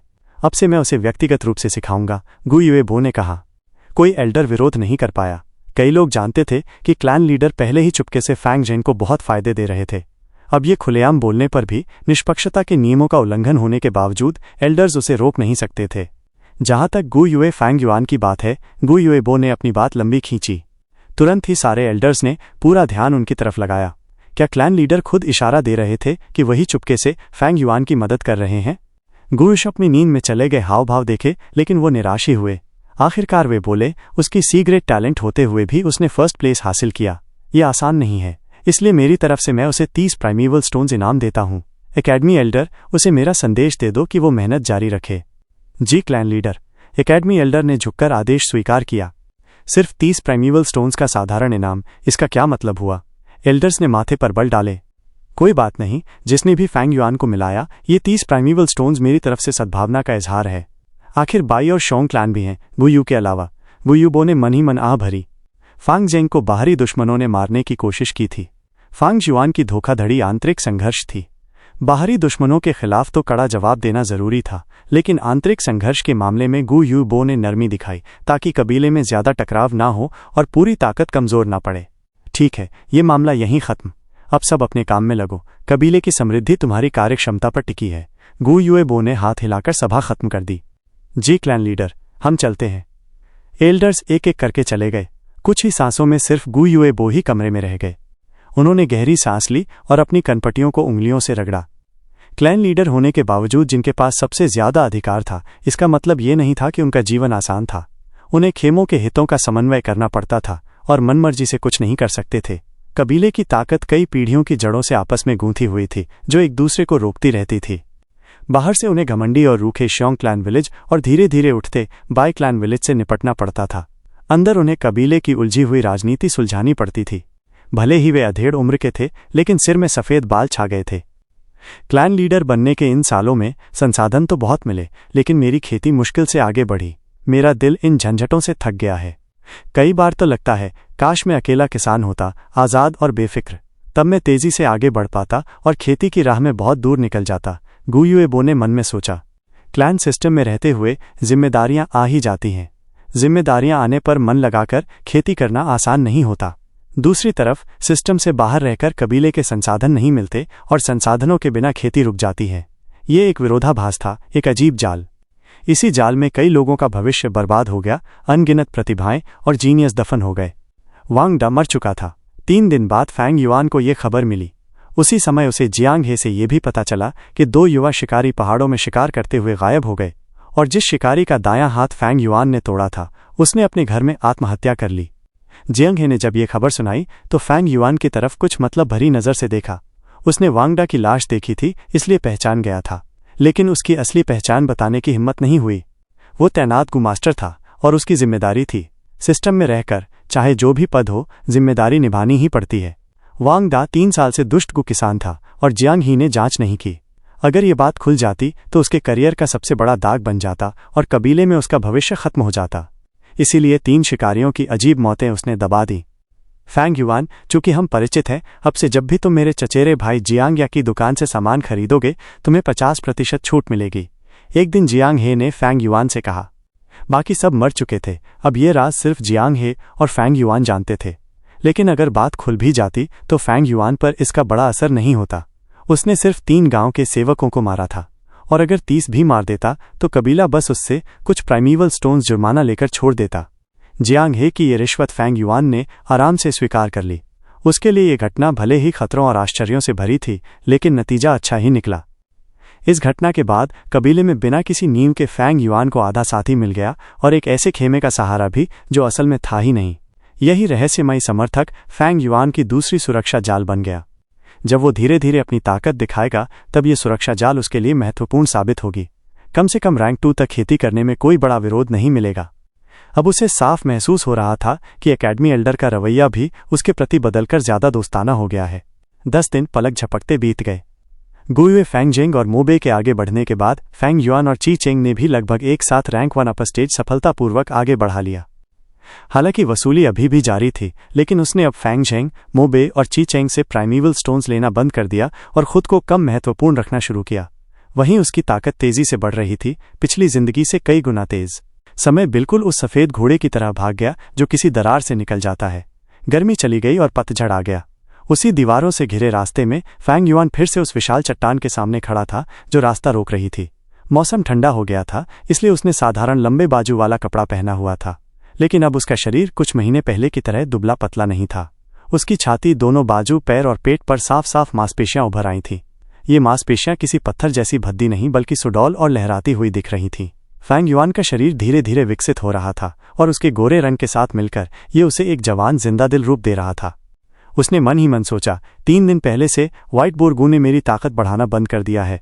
इसका मतलब है कि अब मेरे पास एक जंगली सूअर जितनी ताकत है और मैंने फ्लावर वाइन मंक की शर्त पूरी कर ली है। आज मैं इस गोल चट्टान को फिर धकेलने की कोशिश करूंगा। फैंग युआन की आंखें चमक उठीं। उसने दाहिना पैर आगे और बायां पीछे रखकर धनुष जैसी मुद्रा बनाई। दोनों हाथों से गोल चट्टान को छुआ, गहरी सांस ली और पूरी ताकत से धक्का दिया। भारी चट्टान धीरे धीरे हिली, फिर गति पकड़कर लुढ़कने लगी। रास्ता ढलान पर था और फ्लावर वाइन मंक ने इस चट्टान को जानबूझकर गोल आकार में बदला था ताकि वारिस इसे ऊपर की ओर धकेल सके और रास्ते से हटा सके। फैंग युआन मन ही मन गिनने लगा, 10 कदम, 20 कदम, 30 कदम। पिछले हफ्ते वो इसे 45 कदम तक ही धकेल पाया था और वहीं उसकी ताकत जवाब दे गई थी। इस बार वो जानना चाहता था कि कितना आगे जा सकता है। 40 कदम, 45 कदम। उसने अपना पुराना रिकॉर्ड तोड़ दिया, लेकिन थकान उसे बुरी तरह जकड़ चुकी थी। 46, 47 कदम। अब तो उसकी सारी ताकत लगभग खत्म हो चुकी थी। 48, 49 कदम। उसने आखिरी हिम्मत जुटाकर 2 कदम और धकेला। पसीने से तरबतर उसने कंधे और पैर से चट्टान को रोककर कुछ सांसें लीं। उसके मन में आया, क्या मुझे यहीं रुक जाना चाहिए? वापसी में भी काफी ताकत खर्च करनी होगी क्योंकि चट्टान को धीरे धीरे नीचे छोड़ना पड़ेगा। अगर छोड़कर भागे तो चट्टान बेकाबू होकर दौड़ेगी और शायद उसे कुचल डाले। लेकिन थोड़ी देर सोचने के बाद फैंग युआन का मन खींच उठा। उसने निश्चय किया, कुछ कदम और। 50वां कदम। तभी उसे अचानक लगा कि चट्टान का दबाव हल्का हो गया है। सामने समतल जमीन थी। वो चट्टान को आगे धकेलता गया और फिर उसके पीछे से गुजरकर उसने एक गुप्त कक्ष देख लिया। ये जगह पहले वाले दरार के गुप्त कक्ष जैसी थी। उसने इसे दूसरा गुप्त कक्ष नाम दिया। अंदर कुछ नहीं था। चारों दीवारें लाल अजीब सी मिट्टी की बनी थी और हल्की चमक रही थीं। सामने एक सादा सा धूसर पत्थर का दरवाजा था, शायद फ्लावर वाइन मंक ने जल्दबाजी में बनाया था। फैंग युआन थोड़ी देर आराम करने लगा, लेकिन दरवाजा तुरंत नहीं खोला क्योंकि उसे नया रहस्य दिखा। दरवाजे के पास की जमीन थोड़ी गीली थी। उसने मिट्टी हटाई तो उसमें से दूसरी अर्थ ट्रेजरी फूल निकली। फैंग युआन हंस पड़ा और सावधानी से फूल की पंखुड़ियां अलग करके उसमें सोई हुई गू को निकाल लिया। थोड़ा प्राइमीवल एसेंस खर्च करते ही गू पर उसका कब्जा हो गया। ये जेड स्किन गू थी।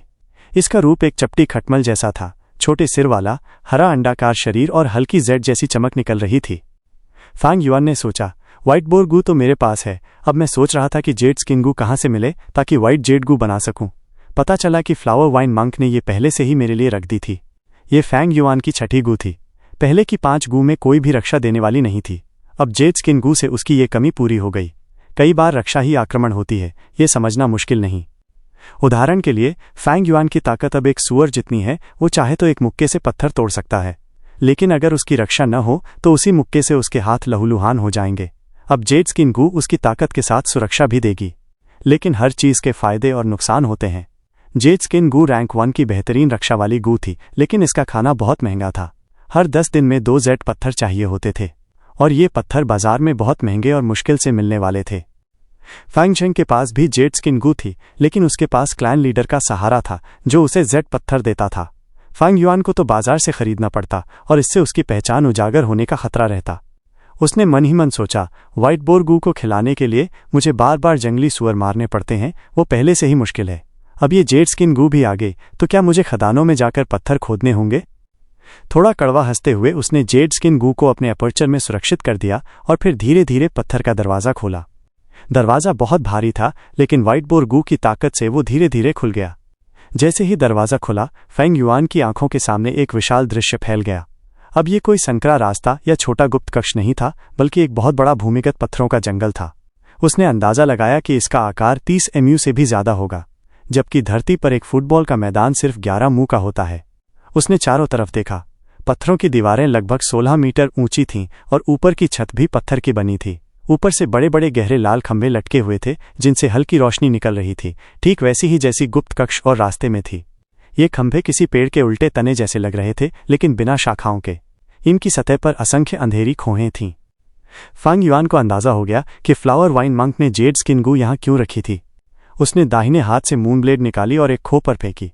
अचानक उस खो से चुभती हुई चीख आई और एक धूसर बंदर बाहर निकल फैंग युआन पर झपटा। फैंग युआन ने लगातार 3 मून ब्लेड्स फेंकी। बंदर हवा में था, अपनी दिशा नहीं बदल सकता था, लेकिन उसकी पूंछ बहुत तेज थी। उसने 2 वार टाल दिए, लेकिन तीसरी मून ब्लेड से सीधा टकराकर नीचे गिर पड़ा। अजीब बात यह थी कि वो खून नहीं बहा, बल्कि उसका शरीर धीरे धीरे पत्थर का बन गया और वहीं मूर्ति की तरह जम गया। 2 सांसों के बाद वो मूर्ति चटकने लगी और फिर धमाके से टुकड़े टुकड़े होकर बिखर गई। फैंग युआन ने पास जाकर देखा तो पत्थरों के बीच से 2 जेड जैसे हरे पीले मोती निकले। यही इन बंदरों की आंखें थीं। अब फैंग युआन को समझ आया कि जेड स्किन गू को खिलाने की समस्या हल हो गई। इन बंदरों को मारकर उसे पत्थर नहीं, बल्कि उनकी आंखें मिलेंगी जो गू का खाना बन सकती हैं। लेकिन अभी भी समस्या यही थी कि जू की परंपरा आगे बढ़ानी है और फ्लावर वाइन मंक का अगला इशारा इसी पत्थर के जंगल में छुपा है।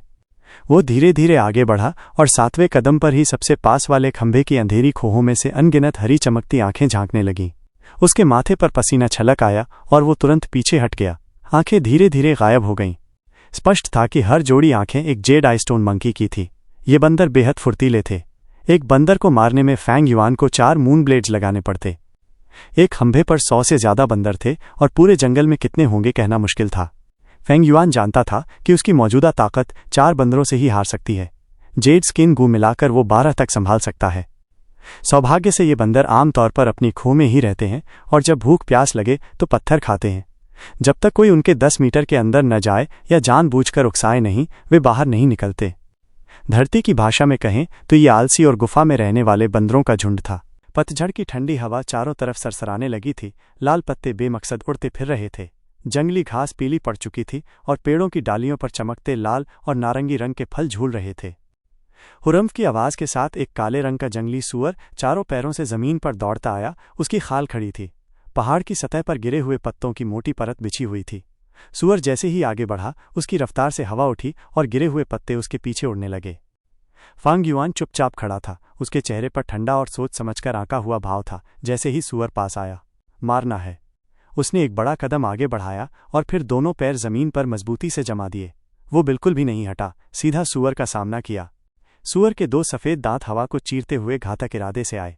फैंग युआन ने अपना शरीर मोड़ लिया, दांतों से बचते हुए अपने कंधे से सूअर के सिर पर चोट मारी। जैसे ही वे टकराने वाले थे, फैंग युआन के कंधे से हल्की हरी रोशनी निकलने लगी। जेड स्किन GU भारी आवाज के साथ दोनों टकराए। फैंग युआन 3 कदम पीछे हटा, जबकि जंगली सूअर सिर्फ 1 कदम पीछे गया। ताकत की तुलना करें तो फैंग युआन ज्यादा ताकतवर था, लेकिन सूअर 4 पैर से अपनी ताकत टिकाए था और उसका गुरुत्वाकर्षण केंद्र नीचे और स्थिर था। फिर भी फैंग युआन की जबरदस्त चोट सिर पर लगी थी। सूअर खड़ा तो रहा, लेकिन उसका मोटा शरीर डगमगाने लगा। गर्जना के साथ फैंग युआन फिर से झपटा। उसका बायां हाथ सूअर के दांत को पकड़ लिया, दायां हाथ ऊपर उठा, हरे रंग की हल्की परत उसकी मुट्ठी को ढककर सुरक्षा बना रही थी। धाम! उसकी मुट्ठी सूअर के सिर पर जबरदस्त गिरी और सूअर दर्द से चीख उठा, बुरी तरह तड़पने लगा। फांग युआन का बायां हाथ कसकर तन गया, हरी नसें उसकी बाजू पर उभर आईं जैसे सैकड़ों केंचुए लिपटे हों। उसने पूरी ताकत से सूअर को काबू में रखा और उसी समय उसकी दाहिनी मुट्ठी बार बार उठकर गिरने लगी। धाम धाम धाम! हर बार जब उसकी मुट्ठी सूअर के सिर पर लगती, हरी रोशनी चमक उठती। धीरे धीरे सूअर बुरी तरह पिस गया, उसकी तड़प कम होती गई। आखिरी बार फांग युआन की आंखों में बिजली जैसी चमक आई। उसने ऊपरी शरीर ढीला किया, दाहिना हाथ सीधा ऊपर उठाकर पूरी ताकत से नीचे पटका। हरी चमक उसकी बाजू से लिपटकर हवा में एक हरे रंग की लकीर बनाती हुई नीचे गिरी। फांग युआन एक घुटने के बल जमीन पर झुका, उसका कोहनी जोर से सूअर के सिर पर लगी। सूअर चीख भी नहीं पाया, उसकी आवाज थम गई। पूरा सूअर का सिर कुचल गया, सफेद टूटी हुई हड्डियां काली खाल को चीरकर बाहर निकल आईं। ताज़ा खून और दिमाग का गूदा धीरे धीरे बहने लगा और गिरे हुए पत्तों पर फैलकर लाल रंग का दाग बना गया। पतझड़ की हवा बह रही थी, पत्ते उड़ रहे थे और सूअर के खून की गंध फैल रही थी। जिंदगी गर्मियों के फूलों की तरह शानदार है और मौत पतझड़ के पत्तों की तरह नाजुक। फांग युआन ने बुदबुदाते हुए इस दृश्य को देखा। जो जिंदा है वो चमकदार है और जो मर गया वो अकेला और बेबस। जिंदा और मरे में कितना बड़ा फर्क है, यही तो प्रकृति की बेरहमी और जिंदगी की उत्तेजना को दिखाता है। दुनिया चाहे कोई भी हो, जीतने वाले को ही शोहरत मिलती है और हारने वाला बर्बाद होता है। मेरे लिए जीत और हार का मतलब जीवन और मृत्यु है, क्योंकि मैं दैत्य मार्ग पर चलता हूं। अगर मैं हार गया तो इसका मतलब है मौत। फांग युआन लाश के पास जाकर बैठ गया। उसने व्हाइट बोर गू निकाला जिसने मांस को खा लिया और उसकी चेतना शरीर के अपर्चर में चली गई। अंदर काले हरे रंग का प्राइमीवल सी लहरों से उफन रहा था। जब प्राइमीवल सी पूरा होता है तब वो 44% जगह भरता है। इस लड़ाई में फांग युआन ने कई बार जेड स्किन गू का इस्तेमाल किया, जिससे प्राइमीवल एसेंस खर्च हुआ और अब सिर्फ 36% एसेंस बचा। कुल मिलाकर उसने 8% खर्च किया, जो 10% तक भी नहीं था, लेकिन चूंकि ये rank 1 peak stage black green primeval essence था, इसलिए खर्च बड़ा माना जाता है। रैंक 1 इनिशियल स्टेज में एसेंस जेड ग्रीन होता है, रैंक 1 मिडिल स्टेज में pale green, rank 1 upper stage में dark green, rank 1 peak stage में ब्लैक ग्रीन। रंग जितना गहरा, एसेंस उतना ही मजबूत। मूनलाइट गू को चलाने के लिए 10% जेड ग्रीन एसेंस चाहिए, लेकिन पेल ग्रीन में यही 5% होता है। डार्क ग्रीन में ये आधा हो जाता है और ब्लैक ग्रीन में फिर आधा। मतलब 10% ब्लैक ग्रीन एसेंस बराबर है 20% डार्क ग्रीन, 40% पेल ग्रीन और 80% जेड ग्रीन एसेंस के। जेड स्किन गू का इस्तेमाल कर फांग युआन ने 8% ब्लैक ग्रीन एसेंस खर्च किया। अगर वो इनिशियल स्टेज में होता तो ये 64% एसेंस होता और उसका पूरा एसेंस खत्म हो जाता। जितना ऊंचा कल्टीवेशन होगा उतनी ही मजबूत लड़ाई की ताकत मिलेगी, ये प्राइमीवल एसेंस से साबित होता है। स्टेज बढ़ने के साथ एसेंस गहरा और टिकाऊ होता है।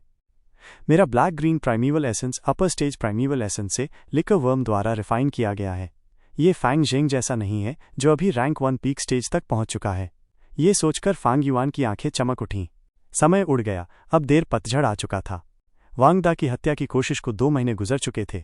फांग झेंग जहर खाकर 7 दिन 7 रात बेहोश रहा। जब जागा तो पूरी तरह बदल चुका था। अब वो मेहनती हो गया था और कल्टीवेशन में पूरी लगन से लगा हुआ था। लोग कहते हैं मुश्किलें सोने जैसी कीमती होती हैं। सच चाहे जो भी हो, फांग झेंग इस मुश्किल से निखर कर निकला। वो जैसे कच्चा हीरा था, अब तराशने के बाद चमक दिखाने लगा। वो सबसे पहले अपर स्टेज पर पहुंचा और हाल ही में पीक स्टेज तक एडवांस कर गया, अपने साथियों को बहुत पीछे छोड़कर। अ ग्रेट टैलेंट का फायदा अब खुलकर दिख रहा था। मैं भी पीक स्टेज से दूर नहीं हूं, ज़्यादा से ज़्यादा आधा महीना। मैं हर दिन अपने अपर्चर को नर्चर करता हूं, लेकिन सी ग्रेड टैलेंट कभी ए और बी ग्रेड का मुकाबला नहीं कर सकता। और मेरे पास एक और वजह भी है। कुछ दिन बाद उसे जेड आईस्टोन मंकीज मारकर जेड स्किन गू को खिलाना पड़ता था। साथ ही उसे पत्थरों के जंगल में फ्लावर वाइन मंक की विरासत का अगला सुराग ढूंढना होता था। वो पत्थरों का जंगल बड़ा उलझा हुआ था, बड़े बड़े खंभे ऊपर से लटकते थे। अगर फांग युआन सावधान न रहता और किसी खंभे के पास चला जाता तो सारे पत्थर बंदर उस पर टूट पड़ते। कई बार उसे दर्जनों बंदरों ने पीछा किया और भागना पड़ा। एक बार तो 100 बंदर तक पीछे पड़ गए थे। खुशकिस्मती से वे बंदर अपनी जगह से दूर तक पीछा नहीं करते थे। फिर भी कई बार फांग युआन मौत के किनारे तक पहुंच गया। उन कठिन घड़ियों में जेड स्किन गू की रक्षा बहुत काम आई। ऐसी खोज और जांच ने उसका बहुत समय और ताकत ले ली, और यही वजह थी कि उसकी कल्टीवेशन धीमी हो रही थी। फिर भी ये उसकी पिछली जिंदगी से कहीं बेहतर था, और पत्थरों के जंगल की खोज बेकार नहीं थी। अब तक तो ये तय हो गया था कि जंगल की दीवारों में कोई सुराग नहीं, मतलब अगला सुराग जंगल के अंदर ही है। फांग युआन सोच रहा था, तभी सूखी टहनियां दबती हुई आवाज आई। ये एक बूढ़ा भटकता हुआ भेड़िया था। उसकी खाल भूरी थी, लंगड़ा कर चल रहा था और उसकी एक आंख खराब थी। सिर्फ बाईं आंख में खतरे और सतर्कता की चमक थी। उसने फांग युआन को घूर कर देखा। उसकी नाक फड़क रही थी। भेड़िए और कुत्ते सूंघने में तेज होते हैं। सूअर के खून की गंध से वो खिंचा चला आया। भेड़िए अक्सर झुंड में होते हैं, लेकिन ऐसे अकेले भी मिलते हैं। झुंड में मुकाबला होता रहता है। कमजोर भेड़ियों को बाहर निकाल दिया जाता है। फांग युआन खड़ा हो गया और चुपचाप इस बूढ़े भेड़िए को देखने लगा। पहले जब वो सूअर मारता था तो उसका प्राइमीवल एसेंस बहुत खर्च हो जाता और उसकी लड़ाई की ताकत घट जाती। तब वो दूसरे जानवरों से बचता था, लेकिन अब उसकी ताकत बहुत बढ़ चुकी थी। जेड स्किन गू के साथ वो इस लंगड़े भेड़िए के लिए काफी था। जंगल में हर तरफ लाल पत्ते थे। सूरज डूब रहा था, अंधेरा छा रहा था। एक आदमी और एक भेड़िया 50 कदम दूर खड़े होकर एक दूसरे को चुपचाप देख रहे थे। भेड़िए की आंख में हरी चमक थी, उसका चेहरा चालाक और क्रूर था। फांग युआन की आंखें काली और ठंडी थीं, उनमें डरावनी ठंडक थी। व्हाइट बोरगू बाहर आया। वो भर चुका था और संतुष्ट होकर फांग युआन के अपर्चर में लौट गया। भेड़िए ने सूअर की ओर देखा। उसमें सिर्फ हड्डियां और खाल बची थी। सारा मांस व्हाइट बोरगू खा चुका था। भेड़िए की आंखें सिकुड़ गईं, फिर वो पीछे हटा और झाड़ियों में कूद गया। ये भेड़िया आज तक जिंदा था तो समझदार था। उसने फांग युआन के खतरे को भांप लिया और भाग गया। उसका आना और जाना दोनों तेज और अचानक था। न सूअर की टक्कर रही, न शेर की दहाड़। फांग युआन के सामने ये लड़ाई चुपचाप शुरू हुई और चुपचाप खत्म भी हो गई। जीवन और मृत्यु का यही असली स्वरूप है, प्रकृति से पैदा हुई उत्तेजना। फांग युआन वहीं खड़ा रहा, उसने पीछा नहीं किया। उस भेड़िए में कुछ भी ऐसा नहीं था जिसके लिए वार किया जाए। लेकिन अगले ही पल भेड़िए की चीख सुनाई दी। उसकी हुंकार अचानक उठी और अचानक थम गई, लेकिन उसके साथ ही मौत की गहरी गंध फैल गई। चर्र चर्र। झाड़ियों में किसी के कदमों से टहनियां टूटीं। वो आवाज़ बेखौफ थी और पास आती जा रही थी। फांग युआन की आंखें सिकुड़ गईं। जो उस चालाक बूढ़े भेड़िए को एक ही पल में खत्म कर सके। उसकी नज़र और भी ठंडी हो गई। तो गाइस, इसी के साथ आज का एपिसोड यहीं पर खत्म होता है। अगर आपको कहानी पसंद आया हो तो एक प्यारा सा कमेंट और वीडियो को लाइक ज़रूर कर देना। और हाँ, सब्सक्राइब करके जुड़ जाओ मैक्स मांगा एक्सप्लेन से। बेल आइकन भी ऑन कर लेना ताकि कोई भी अपडेट मिस ना हो। कल फिर मिलेंगे अगले एपिसोड के साथ। तब तक के लिए अपना ख्याल रखना। जय हिंद।